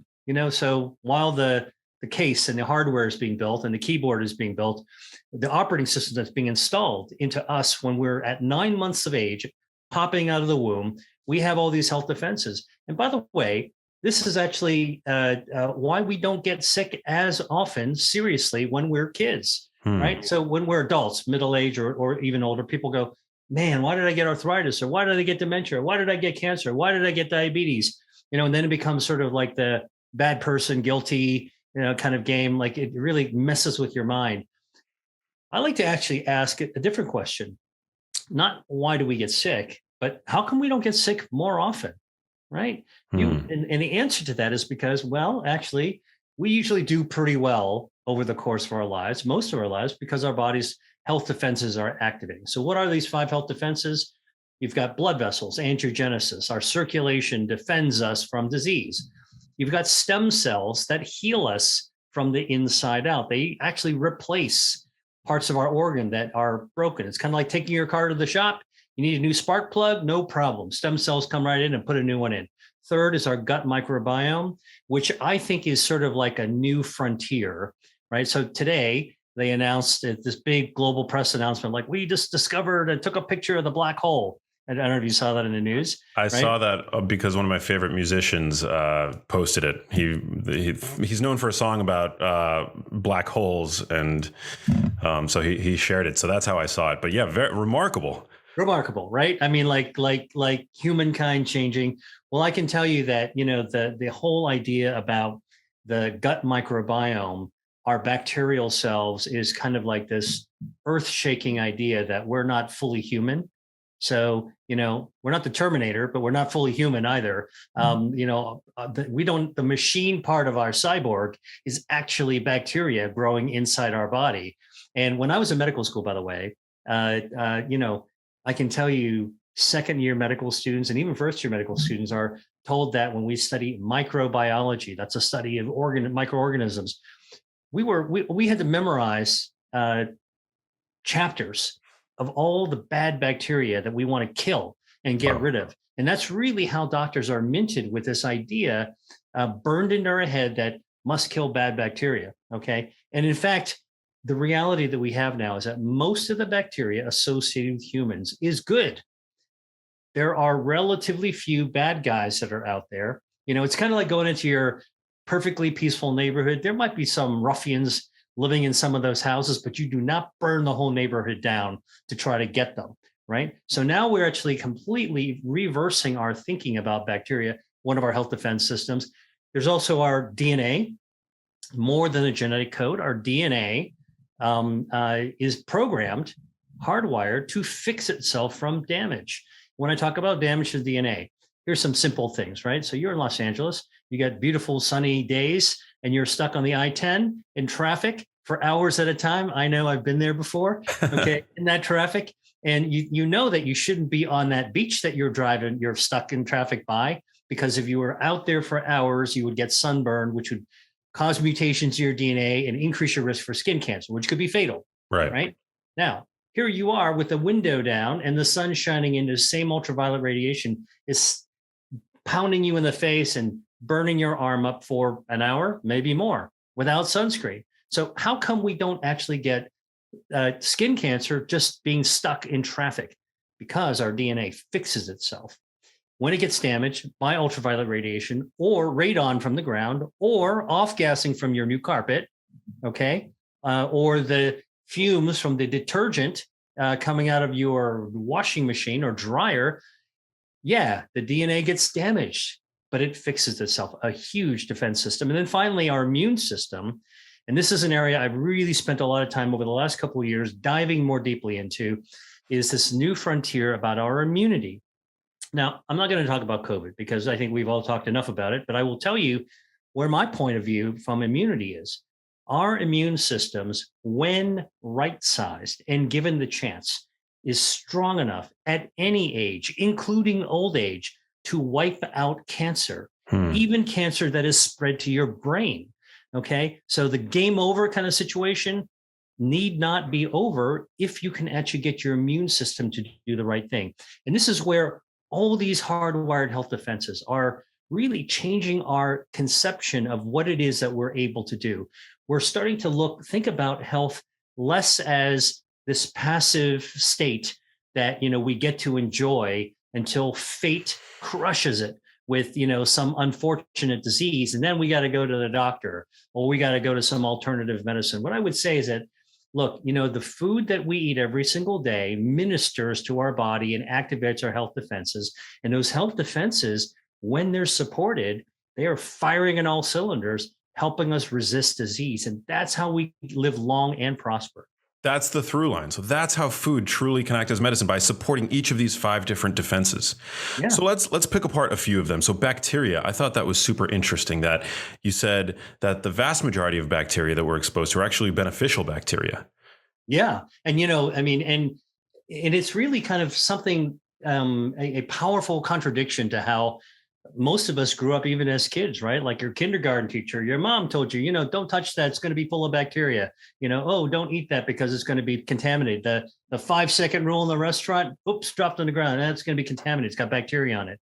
Look, we're inhaling bacteria. If you are and I in the same room having this conversation, we'd be exchanging bacteria that gets aerosolized just from our conversation. So we actually swim through a sea of bacteria that we inhale and we swallow, and most of them comprises an ecosystem inside our body. By the way, I don't know if you know this, Max, but humans are a understatement as a name for what we are. Okay. If we were coming from outer space, and we did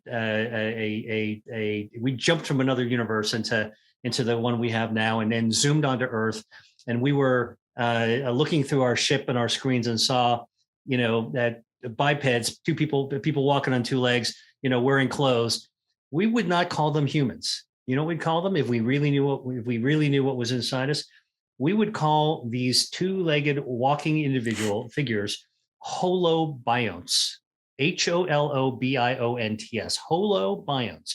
That is a proper term for a meta-organism that is composed of lots of smaller organisms. Wow. That's who we are. We're not even human anymore. We are really holobionts. Okay. Holobionts. What is the deep, origin right? of that word? I mean, can you break it apart? Like it is actually an ecosystem. Wow. Of multiple organisms that live as a whole. As a whole. Wow. Fascinating. Right?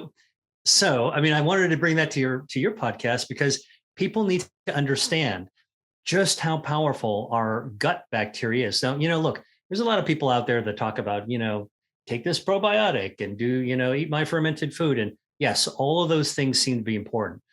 I'm a scientist and I'm a doctor. And so I want to see the evidence that this really matters,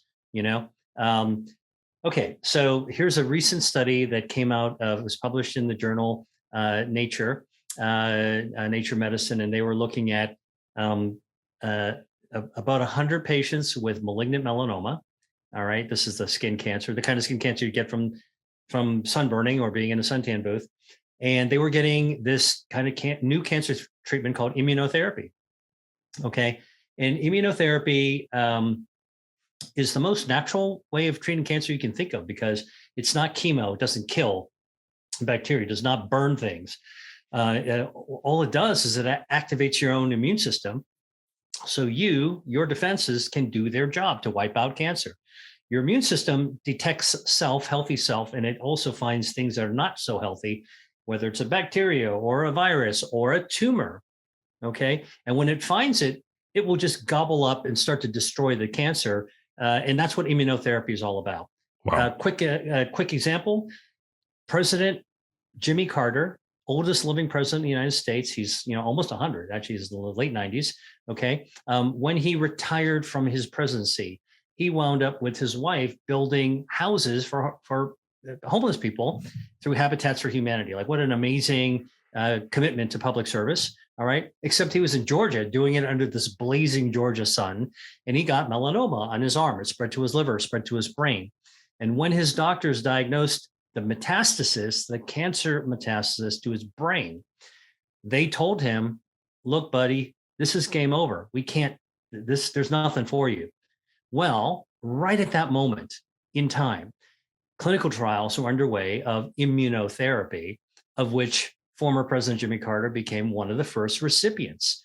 And within a few treatments, by activating his 90-year-old immune system, his own body was able to wipe out all the cancer, including that is spread to his brain. So here's a guy who wrote his own obituary, withdrew from public life, said he had actually lived a wonderful existence and he was ready to meet his maker. And bada bing, his immune system, defenses, basically took a dry erase, like it's like taking an eraser to a dry erase board and just wiped it away. All right. So, I mean, like, how come we haven't used that to cure cancer for every person at this point? Well, we're at this revolution. Like at this moment in time, Max, this is what different patients are experiencing. My own mother, because I heard about President Carter, got immunotherapy, exactly the same one he got. It's called pembrolizumab. And she had metastatic stage 4 endometrial cancer, cancer of the lining of the uterus. And her oncologist, a senior guy, basically said, same thing, take her on a cruise because the chemo is going to be terrible. And, I looked at the oncologist in the eye and I said, do you know what I do for a living? Like I'm all about innovation. And and we're at that point. And so we put her on immunotherapy and she got 3 treatments, never got chemo, 3 infusions, each infusion 3 weeks apart. Okay. Now we did something with her diet, which goes back to what my point. And she responded. And all of her cancer went away as if you took a eraser and just wiped it off the dry erase board. Now, here's so that's the power of the immune system when given a chance. Now, what about the gut? Remember I told you, and the gut bacteria, remember I told you that, here's this transformational cancer therapy that leverages our most natural our immune system, our defense.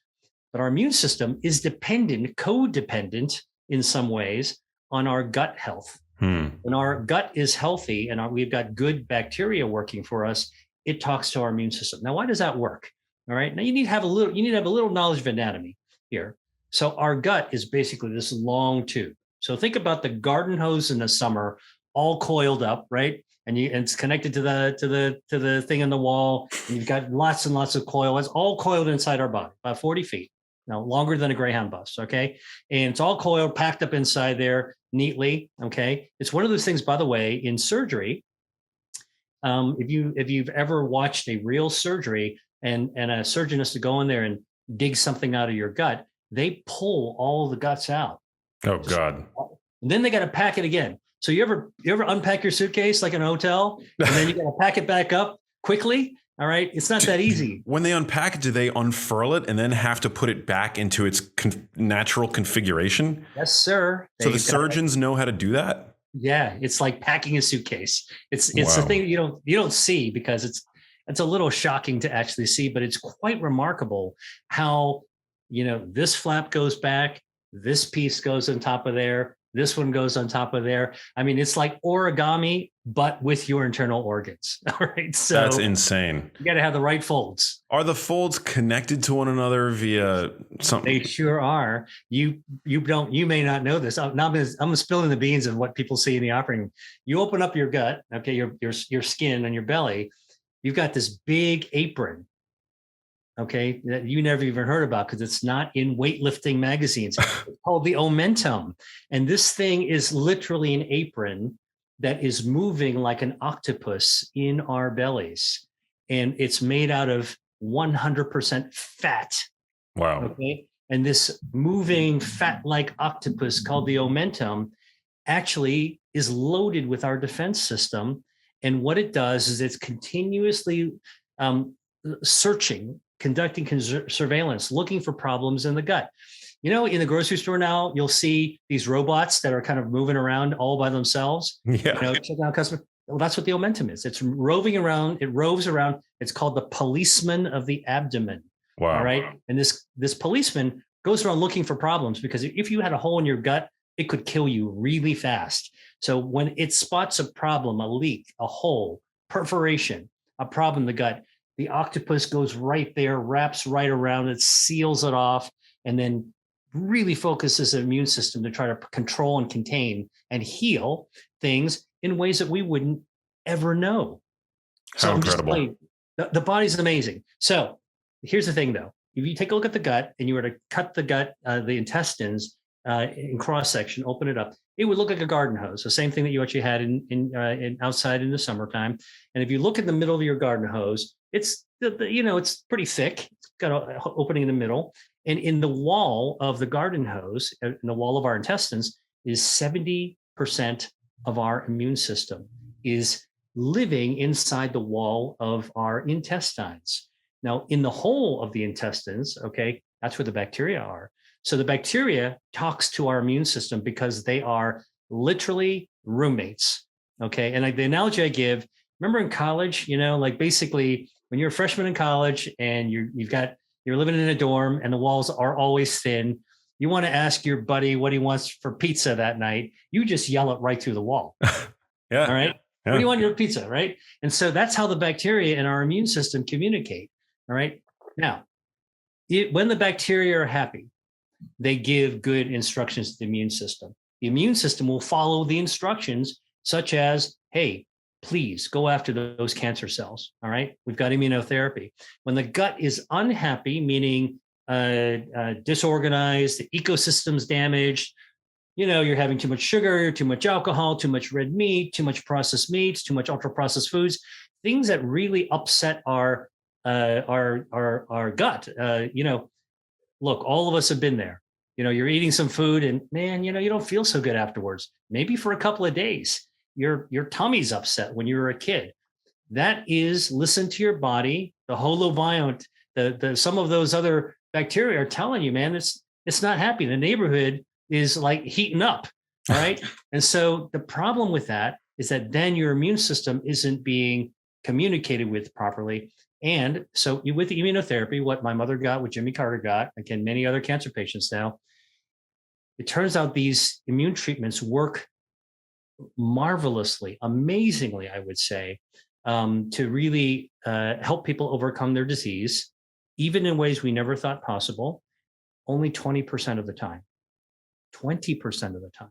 And that means that, celebrate the 20%, but 80% of people aren't actually responding the right way. So this paper that came out with 100 patients with melanoma getting immunotherapy found out that the people who were not responding, guess what? They had problems with their gut bacteria. Wow. Their ecosystem was messed up. And then they went and looked at the responders to say, well, what about the responders? What do they got that the non-responders don't have? Well, in this particular study, they found one bacteria. This one bacteria is called Ruminococcus. Now, I don't want people to have to tongue twist to remember that, but because it took me a while to figure out how to pronounce it. But Ruminococcus actually is one of these healthy gut bacteria that seems to talk to the immune system, and that's interesting. Except some surprises that researchers found. They said, well, how many people with Ruminococcus were taking probiotics, right? You'd think that if you're going to be a biohacker, take some more Ruminococcus. Yeah. Turns out that the people that had Ruminococcus were also eating dietary fiber. They were eating dietary fiber. They were getting fiber, prebiotics, which feed the gut bacteria, which grew the Ruminococcus, and they had better results for the cancer therapy. They responded to the cancer therapy. In fact, they responded so well that they could even calculate for every 5 to 6 grams of dietary fiber. How much is 5 or 6 grams of dietary fiber? That's the amount that you'd find in a medium-sized pear. Simple. Doable. That's it. 5 to 6 grams of dietary fiber in the size of a pear per day decreased mortality and tumor progression by 30%, 30. Wow. Huge, right? Now, here's the big surprise. When they looked at people who were taking probiotics, they did not respond. In fact, some of them actually did worse. And so this just goes to show you how food is complex and food can help activate our health defenses. In this case, first our gut bacteria, then our immune system, so that our body can better respond to the other tools in the toolbox for healthcare. It's incredible. I bet most probiotics don't actually promote the uptake and the ultimate residence of the bacterial species that they contain. Probably many don't actually have live cultures. They probably get destroyed by stomach acid. So I feel like it's the fiber that actually is able to make its way down to that colonic ecosystem that is going to help best promote the growth of that bacteria. Yeah. It's a bit of a mystery, isn't it? I'll tell you, probably the simplest way to think about it is that if you had a neighborhood like the neighborhood you live in, it's a good neighborhood, and you want to actually keep the neighborhood healthy over generations, let the people in the neighborhood reproduce and raise their kids there, right? You're going to get more of the same. The next generation going to take the values of the parents and so on and so forth, and it's the community. They're going to take care of each other, right? Now, imagine trying to, probiotics is like trying to just bring a Greyhound bus of people in from another city and just drop them off in your neighborhood and say, hey, go find a home. Yeah. All right. Some of them might actually find a place to live, but a lot of them are not, right? Yeah. Some are going to get off the bus, look around and be like, this place sucks. and the prebiotics, by the way, Max, that's like bringing in the food wagon and just opening it up to feed the neighborhood. Right. So that makes that, I think that, like maybe that is a simple analogy to help people understand why we want to use food to take care of ourselves, because our own ecosystem is so complex that, it probably is asking too much to manufacture a little pill filled with, what we think are probiotics that can actually use them to be able to fix everything. Now, I will actually go the other direction, because I'm a scientist, and one thing about science is that we're always surprised by the findings that we actually have ourselves. I mean, that's part of the fun. Anybody who's listening, who's thinking about a career in science, let me just tell you, science, once you get into it, is really fun because there's always surprises. It's like Christmas. At the end of every experiment or a holiday, you get to actually discover something brand new that you didn't expect, right? In fact, if you only found what you expected, it wouldn't be fun anymore. That's line workers. All right. So, so here's you talked about the bacteria not being viable. All right. So I've always asked this question. So if you take a dry powder or pill, like actually, I'm going to show you, see if I have it with me right now. I don't have it with me, but like a little thing of probiotics, it's dry. It might have even been sterilized by ultraviolet radiation for pasteurization or whatever. How could that possibly be alive? You're eating basically dust, bacterial dust. Well, this is still part of the mystery. These bacteria never really fully die. They seem to reconstitute themselves. I don't know how, but even more crazy, if you were to take bacteria, and one that research was done, it was called Lactobacillus reuteri.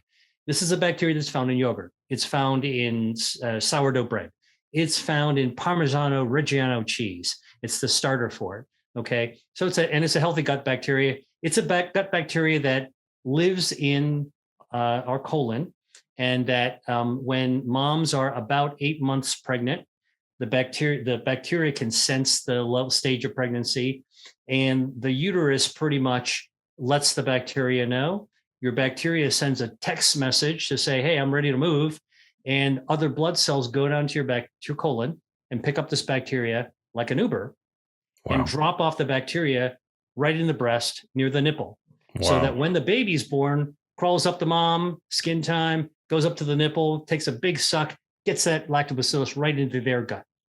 Pretty awesome, right? Like we can't engineer that kind of stuff. Anyway, what I'm going to tell you is that, so lactobacillus, they've actually studied this. You can take the whole organism, put it into drinking water in a lab, and have lab rats drink it, and you get all kinds of amazing things. The immune system goes up, wounds heal faster, the brain releases social hormones, so the animals are friendlier. Okay, now here's the absolutely crazy thing.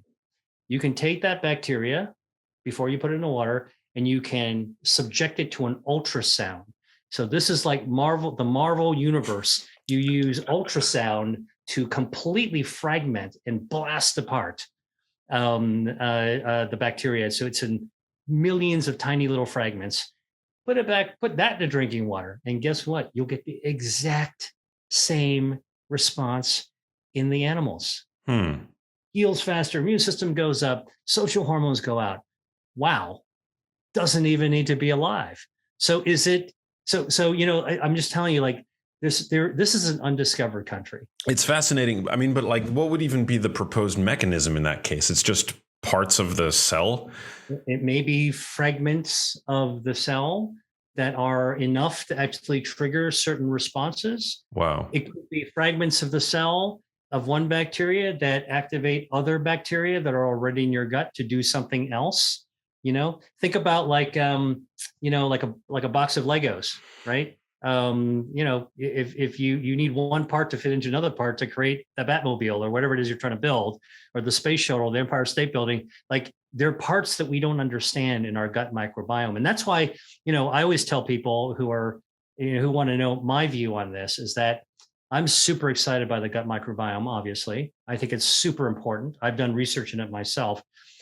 But when somebody says, well, so are we ready for the stool test to tell me exactly what kind of food I need to eat and what my metabolism needs? What I would tell you is that, not quite yet. Right. There's still quite a lot we need to learn before we can nail that down. And so while I applaud companies for trying to create these innovative, kind of tests, I think it's early days yet for consumers. Yeah. We don't know if that's a whole story. Go ahead and try it if you want. Well, if this immunotherapy is really a life or death proposition for people who are suffering from metastatic cancer, and we know that the microbiome plays a role, do you see then there being a role for fecal microbiota transplantation in the future? I mean, why not just take the responders and get some of their stool, right? Clean it, transplant it into these non-responders, and then run the immunotherapy again. So the research that will lead to a clinical trial of exactly what you just said is underway right now. So we're Amazing. probably a few years away from actually seeing that happen, but it makes total sense. I mean, look, you just put the pieces together in a logical, what would be the next set of research steps? Yeah, that makes sense to me. And by the way, there are some foods that can actually grow. There's another research program that one of my colleagues, Dr. Laurence Zitvogel in Paris, she's an immuno-oncologist. So she's an oncologist, a cancer doctor who specializes in the immune system. She was looking at, again, between 100 and 200 patients with all kinds of different cancers, all getting immunotherapy, of which 20% were were thankfully great responders, and 80% were not. So this number of 80-20 rule kind of thing, plays itself up in a wrong direction when it comes to immunotherapy. So we're trying to figure out how do we tip the odds in favor of people to respond, because it is really quite, I mean, I'll tell you, Max, I never thought in my own career I would see a treatment that could literally erase cancer out of your body. But here it is. Okay. By the way, in my mom's case, we treated her for 3 treatments and all of her cancer disappeared. And then we didn't know what else we were treating. But we were afraid to stop. So we kept on going for another year until the oncologist said, we haven't been treating anything. There's nothing left. Maybe we should stop. And that was 7 years ago. And she's never had cancer again. Wow. So, amazing. I'm just telling you, this is a real life story of what's actually happening now. So Professor Laurence Zitvogel found there was one bacteria that was found, a different bacteria than Ruminococcus, called Akkermansia. We can talk about Akkermansia. That's probably the topic of a whole other podcast. But Akkermansia, which seems to be the key to obesity versus leanness, diabetes versus non-diabetes, but also response to immunotherapy, was missing in the people who are non-responders. And so what was found is that there are certain foods that can actually stimulate your gut to naturally produce Akkermansia. What are those foods? Pomegranate, cranberries, Concord grape. Why? Because they contain a natural substance, a natural chemical found in nature. Now let's talk about the food, called elagitannins. And these elagitannins in pomegranate juice, Concord grape juice, and cranberry juice actually cause our gut to secrete mucus, healthy mucus. Okay, there's always mucus in our gut. How do we know that's the case? Well, if you have diarrhea, you see a lot of mucus coming out. But normally, we also need to have mucus, because if we didn't have mucus to allow the stool to slide, we wouldn't be able to go to the bathroom. Everything would be stuck. So mucus is healthy. And Akkermansia's last name, the genus species part, is called Muciniphila. It loves to grow in the mucus. So when you have pomegranate, Concord grape, or cranberries, you create the mucus layer. That's like fertilizer for Akkermansia. Lots of Akkermansia grow. Now, in the lab, they found that you take animals that don't have Akkermansia, they're not going to respond to immunotherapy. You feed them these elagitannins, their colon secretes mucus, they grow Akkermansia. Now they respond again to immunotherapy. Another gut bacteria influenced by food. We talked about pears and dietary fiber before. Now we're talking about pomegranates, will respond. And then the patient, whether it's a lab mouse or a human, actually will respond to immunotherapy. So yes, fecal transplants, I think, Max, are it's an area that is difficult to actually study, but it's going on right now. But look, here's the food as medicine idea, the tool in the toolbox we started talking about, that clearly is something that can be done not in the doctor's office, but in the patient's home. So healthcare doesn't happen in a doctor's office or in the hospital. Healthcare happens between visits in our own homes. I couldn't agree more. And the suffix of egalitannins is obviously tannins, and tannins are found pretty abundantly. I wonder if they'd have the same effect. Tannins you find in tea, in coffee, and red wine. Yeah, well, so I mean, allagitannins are a family of molecules of which there is a part of the molecule that's called a tannin that has a tannin component to it. So each of these parts of a chemical name refer to part of the structure. So like a polysaccharide, there's a saccharide or a sugar part. It's poly, so there's lots of pieces of it. So, like people who are linguists, like love to get into these tongue twisting names, but I would just say, I try to simplify it, by the way, to people. Like it's one of the things, by the way, I've been trying to do over the last couple of years is to try to communicate to people that, while there are all these health conditions that we're not 100% sure how best to overcome, food is stepping up as one of these interventions that is not even hidden in plain sight, but in plain sight. What we need to do is to be able to apply our knowledge. And, when it comes to immunity, even if you don't have cancer, your immune system is wiping out microscopic cancers. So the reason people should want to actually have a strong immune system has nothing to do with the pandemic, has everything to do with the fact that, if you want to actually be as fortified, as healthy, as cancer-free as possible in your life, you want your immune system to be conducting surveillance like a cop on a beat, to be able to spot all those microscopic cancers that might try to be forming, but you want your immune system to destroy it. So that's, so I've actually created kind of like different guides for people. There's a blueprint that I actually created, like simple ways that you can choose foods to actually boost your immune system. And I'm sort of like just giving it away because that's what everyone should have. Yeah, where's it available? By the way, you are so great at what you do. I mean, this is why you're you, and why you have such a huge book, and why everybody wants you on their podcast, because you are so good at distilling these complex scientific topics and making them actionable and achievable for people. Well, and that's the point. I think that a lot of scientists are super smart, but not necessarily comfortable in communicating what they know. And a lot of people who are communicators might not be scientists, so they might know a certain aspect of it, but they're not. They may be a mile wide, but an inch deep. And so one of the things that I have the privilege, and I really think about it that way, of doing is that I'm doing the actual work. So I'm a mile deep, but I happen to enjoy communicating to people. So for people that want like my immune blueprint, all you got to do is go to my website, drdrwilliamlee.com. Download it, it's free. I want people to actually get it so they can see that you can love your health and love your food at the same time, because all these foods taste great. In terms of a dietary pattern that, keeps those tumors from growing in the first place, what are your thoughts on sort of that? I mean, is it just that eating a healthful diet rich in phytonutrients, fiber, checking all of the 5 boxes that you laid out for us earlier? Is that going to basically is that the insurance that your body, that these tumors are not going to grow to begin with?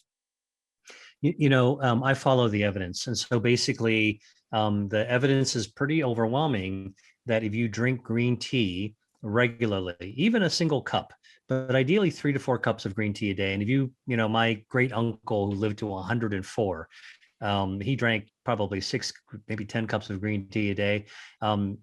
Was healthy until his very last breath. Wow. And it's been shown that actually drinking green tea regularly lowers the risk of colon cancer, lung cancer, breast cancer, brain tumors. And so there's a lot of evidence, human evidence, that actually shows that to be true.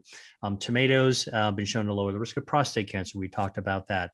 And eating good phytonutrient-rich green vegetables also been shown to be protective against a whole flotilla of different types of cancers. And so one of the things I talk about in my book, and again, it's, this is like a deep dive into this, is, well, how much should you eat? How many servings do you need to eat a week? Or if you eat seafood, like what type of fish and how often and how much fish should you eat a day? I'm somebody like, because I came out of the, the biotech world, like it's all about the dose, right? And actually, I think, one of the famous Greek philosophers basically say, the poison is in a dose. Anything that's too much or too little, it's going to be not enough or too much. And so one of the things I've tried to do over the course of the last year, frankly, during the pandemic, I spent a lot of time thinking about how do I take a lot of this information that's been bottled up that like led to me to write the book and get it out to people. So I actually created an online course and I do master classes now to really get at those sort of nuts and bolts of details of things. But so I would say follow the evidence. There are certain foods like green tea, like tree nuts, like tomatoes, like leafy greens, like seafood, and there's specific types of seafood. It's not just salmon, but even shellfish, actually, and haddock and hake, and some of these other things that consider. So again, if you only listen to the sort of the common urban mythology, you hear the same things. Eat your salmon, eat your kale, and it goes so much deeper than that. Like you prompted this a couple of times. Is it as simple as? It's never as simple as. The God is always in the details, and those details allow us freedom to choose the things that we might like. It gives us more of a repertoire to go into. Yeah, I love that. Speaking of details, I mean, we've had other researchers on the podcast, and they talk about, these really intricate details of our physiology: IGF-1, mTOR, insulin.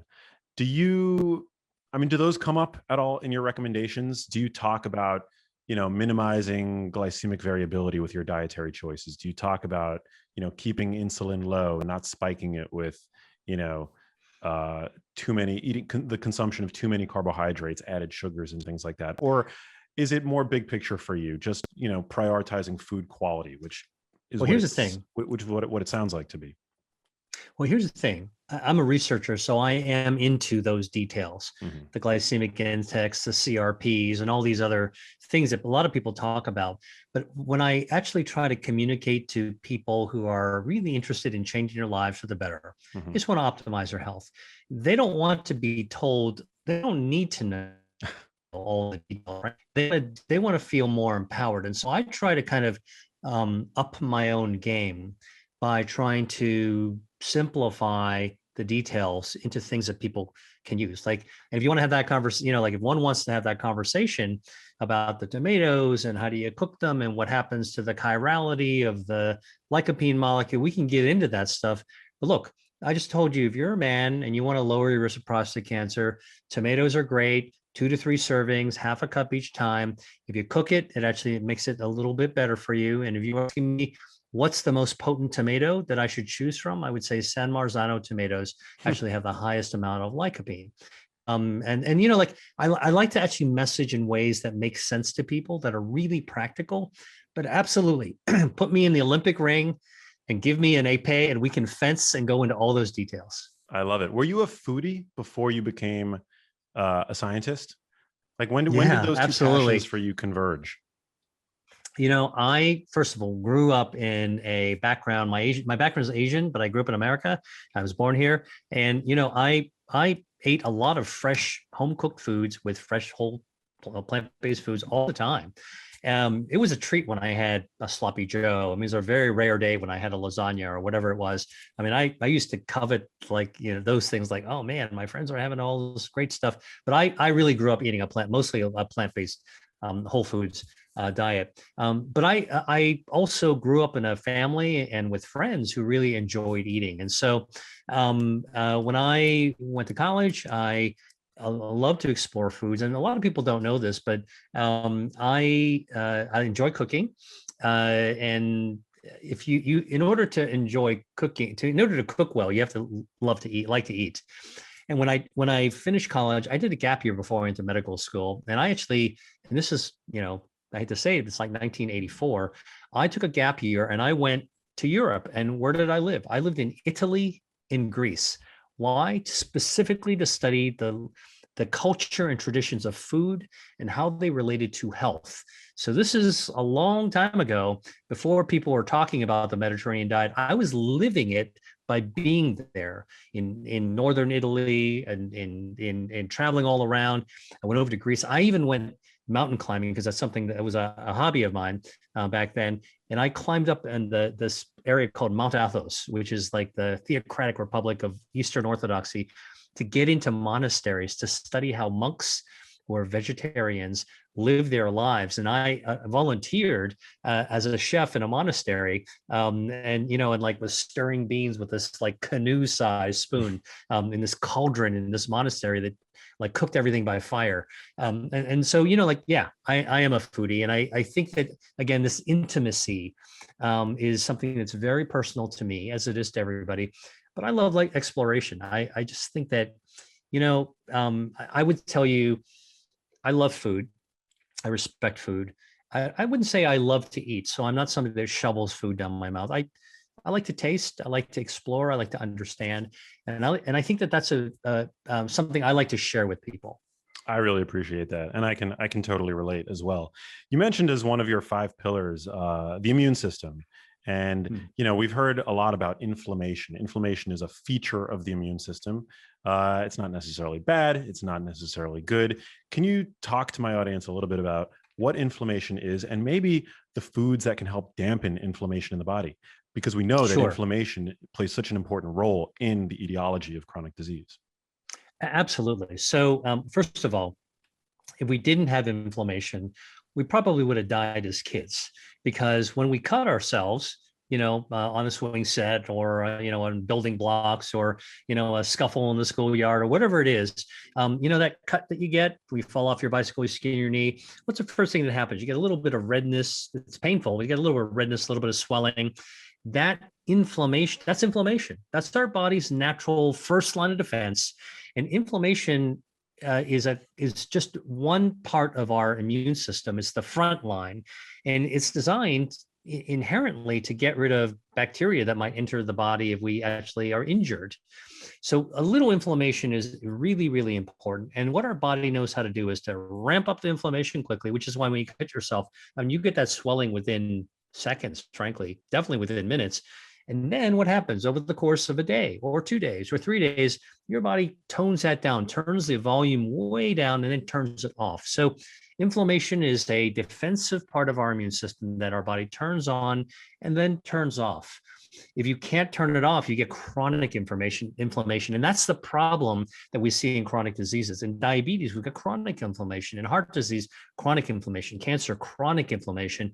And chronic inflammation triggers other diseases as well. It's kind of like, here's the analogy. We know that when humans made fire, we suddenly had the power to be able to warm ourselves and cook our food, okay? And we want to keep that fire in a little fire pit. And that's where fire was useful to us. And we know that, after the evening, you put the fire out, and then you go out and forage or whatever it is. So turning it down at the very end. Now imagine if the fire doesn't go out. And worse, imagine the fire pops out of the fire pit and catches the forest on fire. Now you got the wildfire, right? And this is what's going on in our country right now. We got these raging wildfires going everywhere, destroying things. That's what happens. That's the inflammation we're really talking about. But I always try to point out to people, you don't want to eliminate inflammation. You want to kind of turn it way down. So what are some ways to turn down inflammation using food? Again, here's the science. It turns out that there's a lot of different food substances that can turn down inflammation. Green tea will turn down inflammation. Vitamin C, simple vitamin C, which is found in so many foods, can also turn down inflammation. So red bell peppers, strawberries, guava, tomatoes, oranges, citrus, of course, are great sources of vitamin C. I just gave you a handful of things you could sprinkle over the course of the day. Now, how do we know that vitamin C does this? Again, it's not theoretical. Like, that's one of the things that I try to bring to the table is, what happens in a lab is in a lab. It's like Vegas, stays in the lab. But what happens in people? Well, that actually makes a difference. And when you find it in the lab and in people, now you got my attention. Well, so studies have been done with people with inflammatory autoimmune diseases where they've got like runaway inflammation. And there was a study in Japan looking at lupus. So in the Miyagi prefecture in Japan, there's like this lupus center where, it's like a lupus out of control.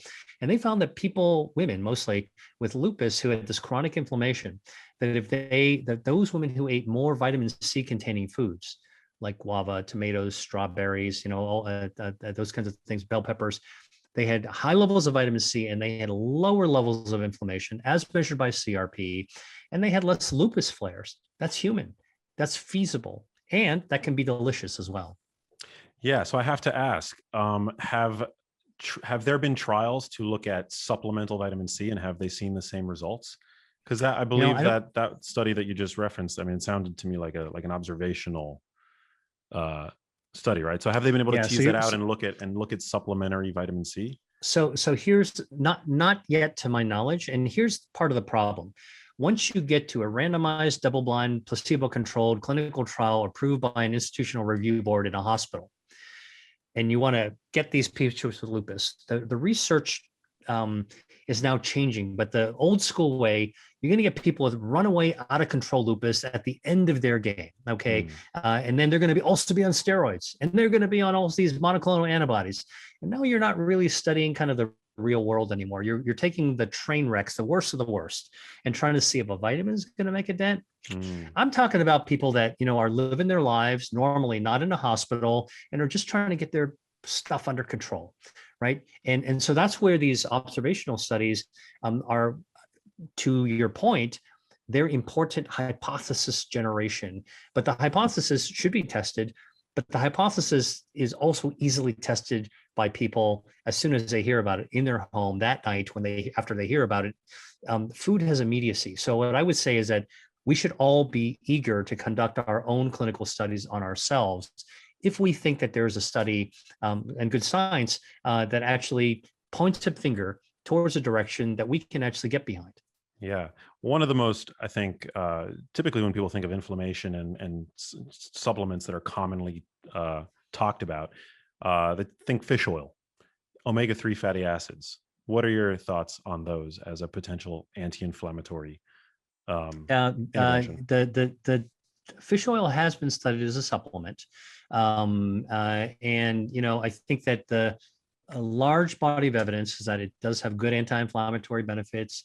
It lowers CRP. It can improve arthritis symptoms of pain and swelling and lower medication needs. And it also seems to have some improvement in dementia in clinical trials, like prospective clinical trials. And they think it's by lowering inflammation as well. So again, yet another kind of, I would say, brick to put on this wall that what we eat can make a difference.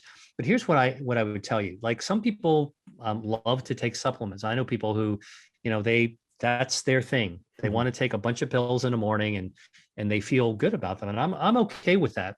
But if you can get the same substance from a whole food and get your protein and get diversity, because our bodies are designed for diversity. We're not one-trick ponies, So if you can get omega-3 fatty acids from eating salmon, anchovy, hake, sardines, manila clams, I think that's great, because you're testing your body, you're stretching your body's repertoire of responding to the things we're putting into it in ways that activate your health defenses. And that's my own personal way of actually trying to get omega-3s. Yeah, I would definitely have to agree with you, because you're also getting all these other, as you mentioned, protein, but even on top of that, there's all these additional nutrients that are strengthening the entirety of the system. Take salmon, for example, loaded with astaxanthin. And by the way, here's a cool piece of research that a lot of people don't know. Sea bass, which also contains omega-3 fatty acids, have been found by researchers in Guangzhou to actually contain they think it's a peptide, but it's in the meat itself, and only recently discovered that actually speeds up wound healing. And so they're like, that's a really cool idea. And that's, to me, scientists get excited by the unknown. A lot of people think that scientists spend all their time talking about all the stuff they know, the brainiacs. Actually, when you get a group of scientists together, like when I get together for dinner with my science buddies, it's not that we geek out talking about all the stuff that we know, like engineers, like we scientists, biology scientists actually spend a lot of time talking about what we don't know. Yeah. Did you know what we don't know? Like, how would we answer this question? And that's what I would say is so exciting about food and health. We are really at the beginning of a new era of really being able to truly understand not only what's in our food, but how our body responds to what we put inside it. And metabolism is a whole other dimension of this that is coming down the pike as well. Yeah. And we know so important, especially over the past year, metabolism and metabolic health has really come into the spotlight as being something that we all ought to be conscious of. And unfortunately, so few are. Hey, if you like that video, you need to check out this one here, and I'll see you there. The fasting movement just accelerated and everybody dove into fasting. We never stopped to say that men and women should do it different. And so what we started to see was that women were really having adverse reactions. And they were things like hair falling out,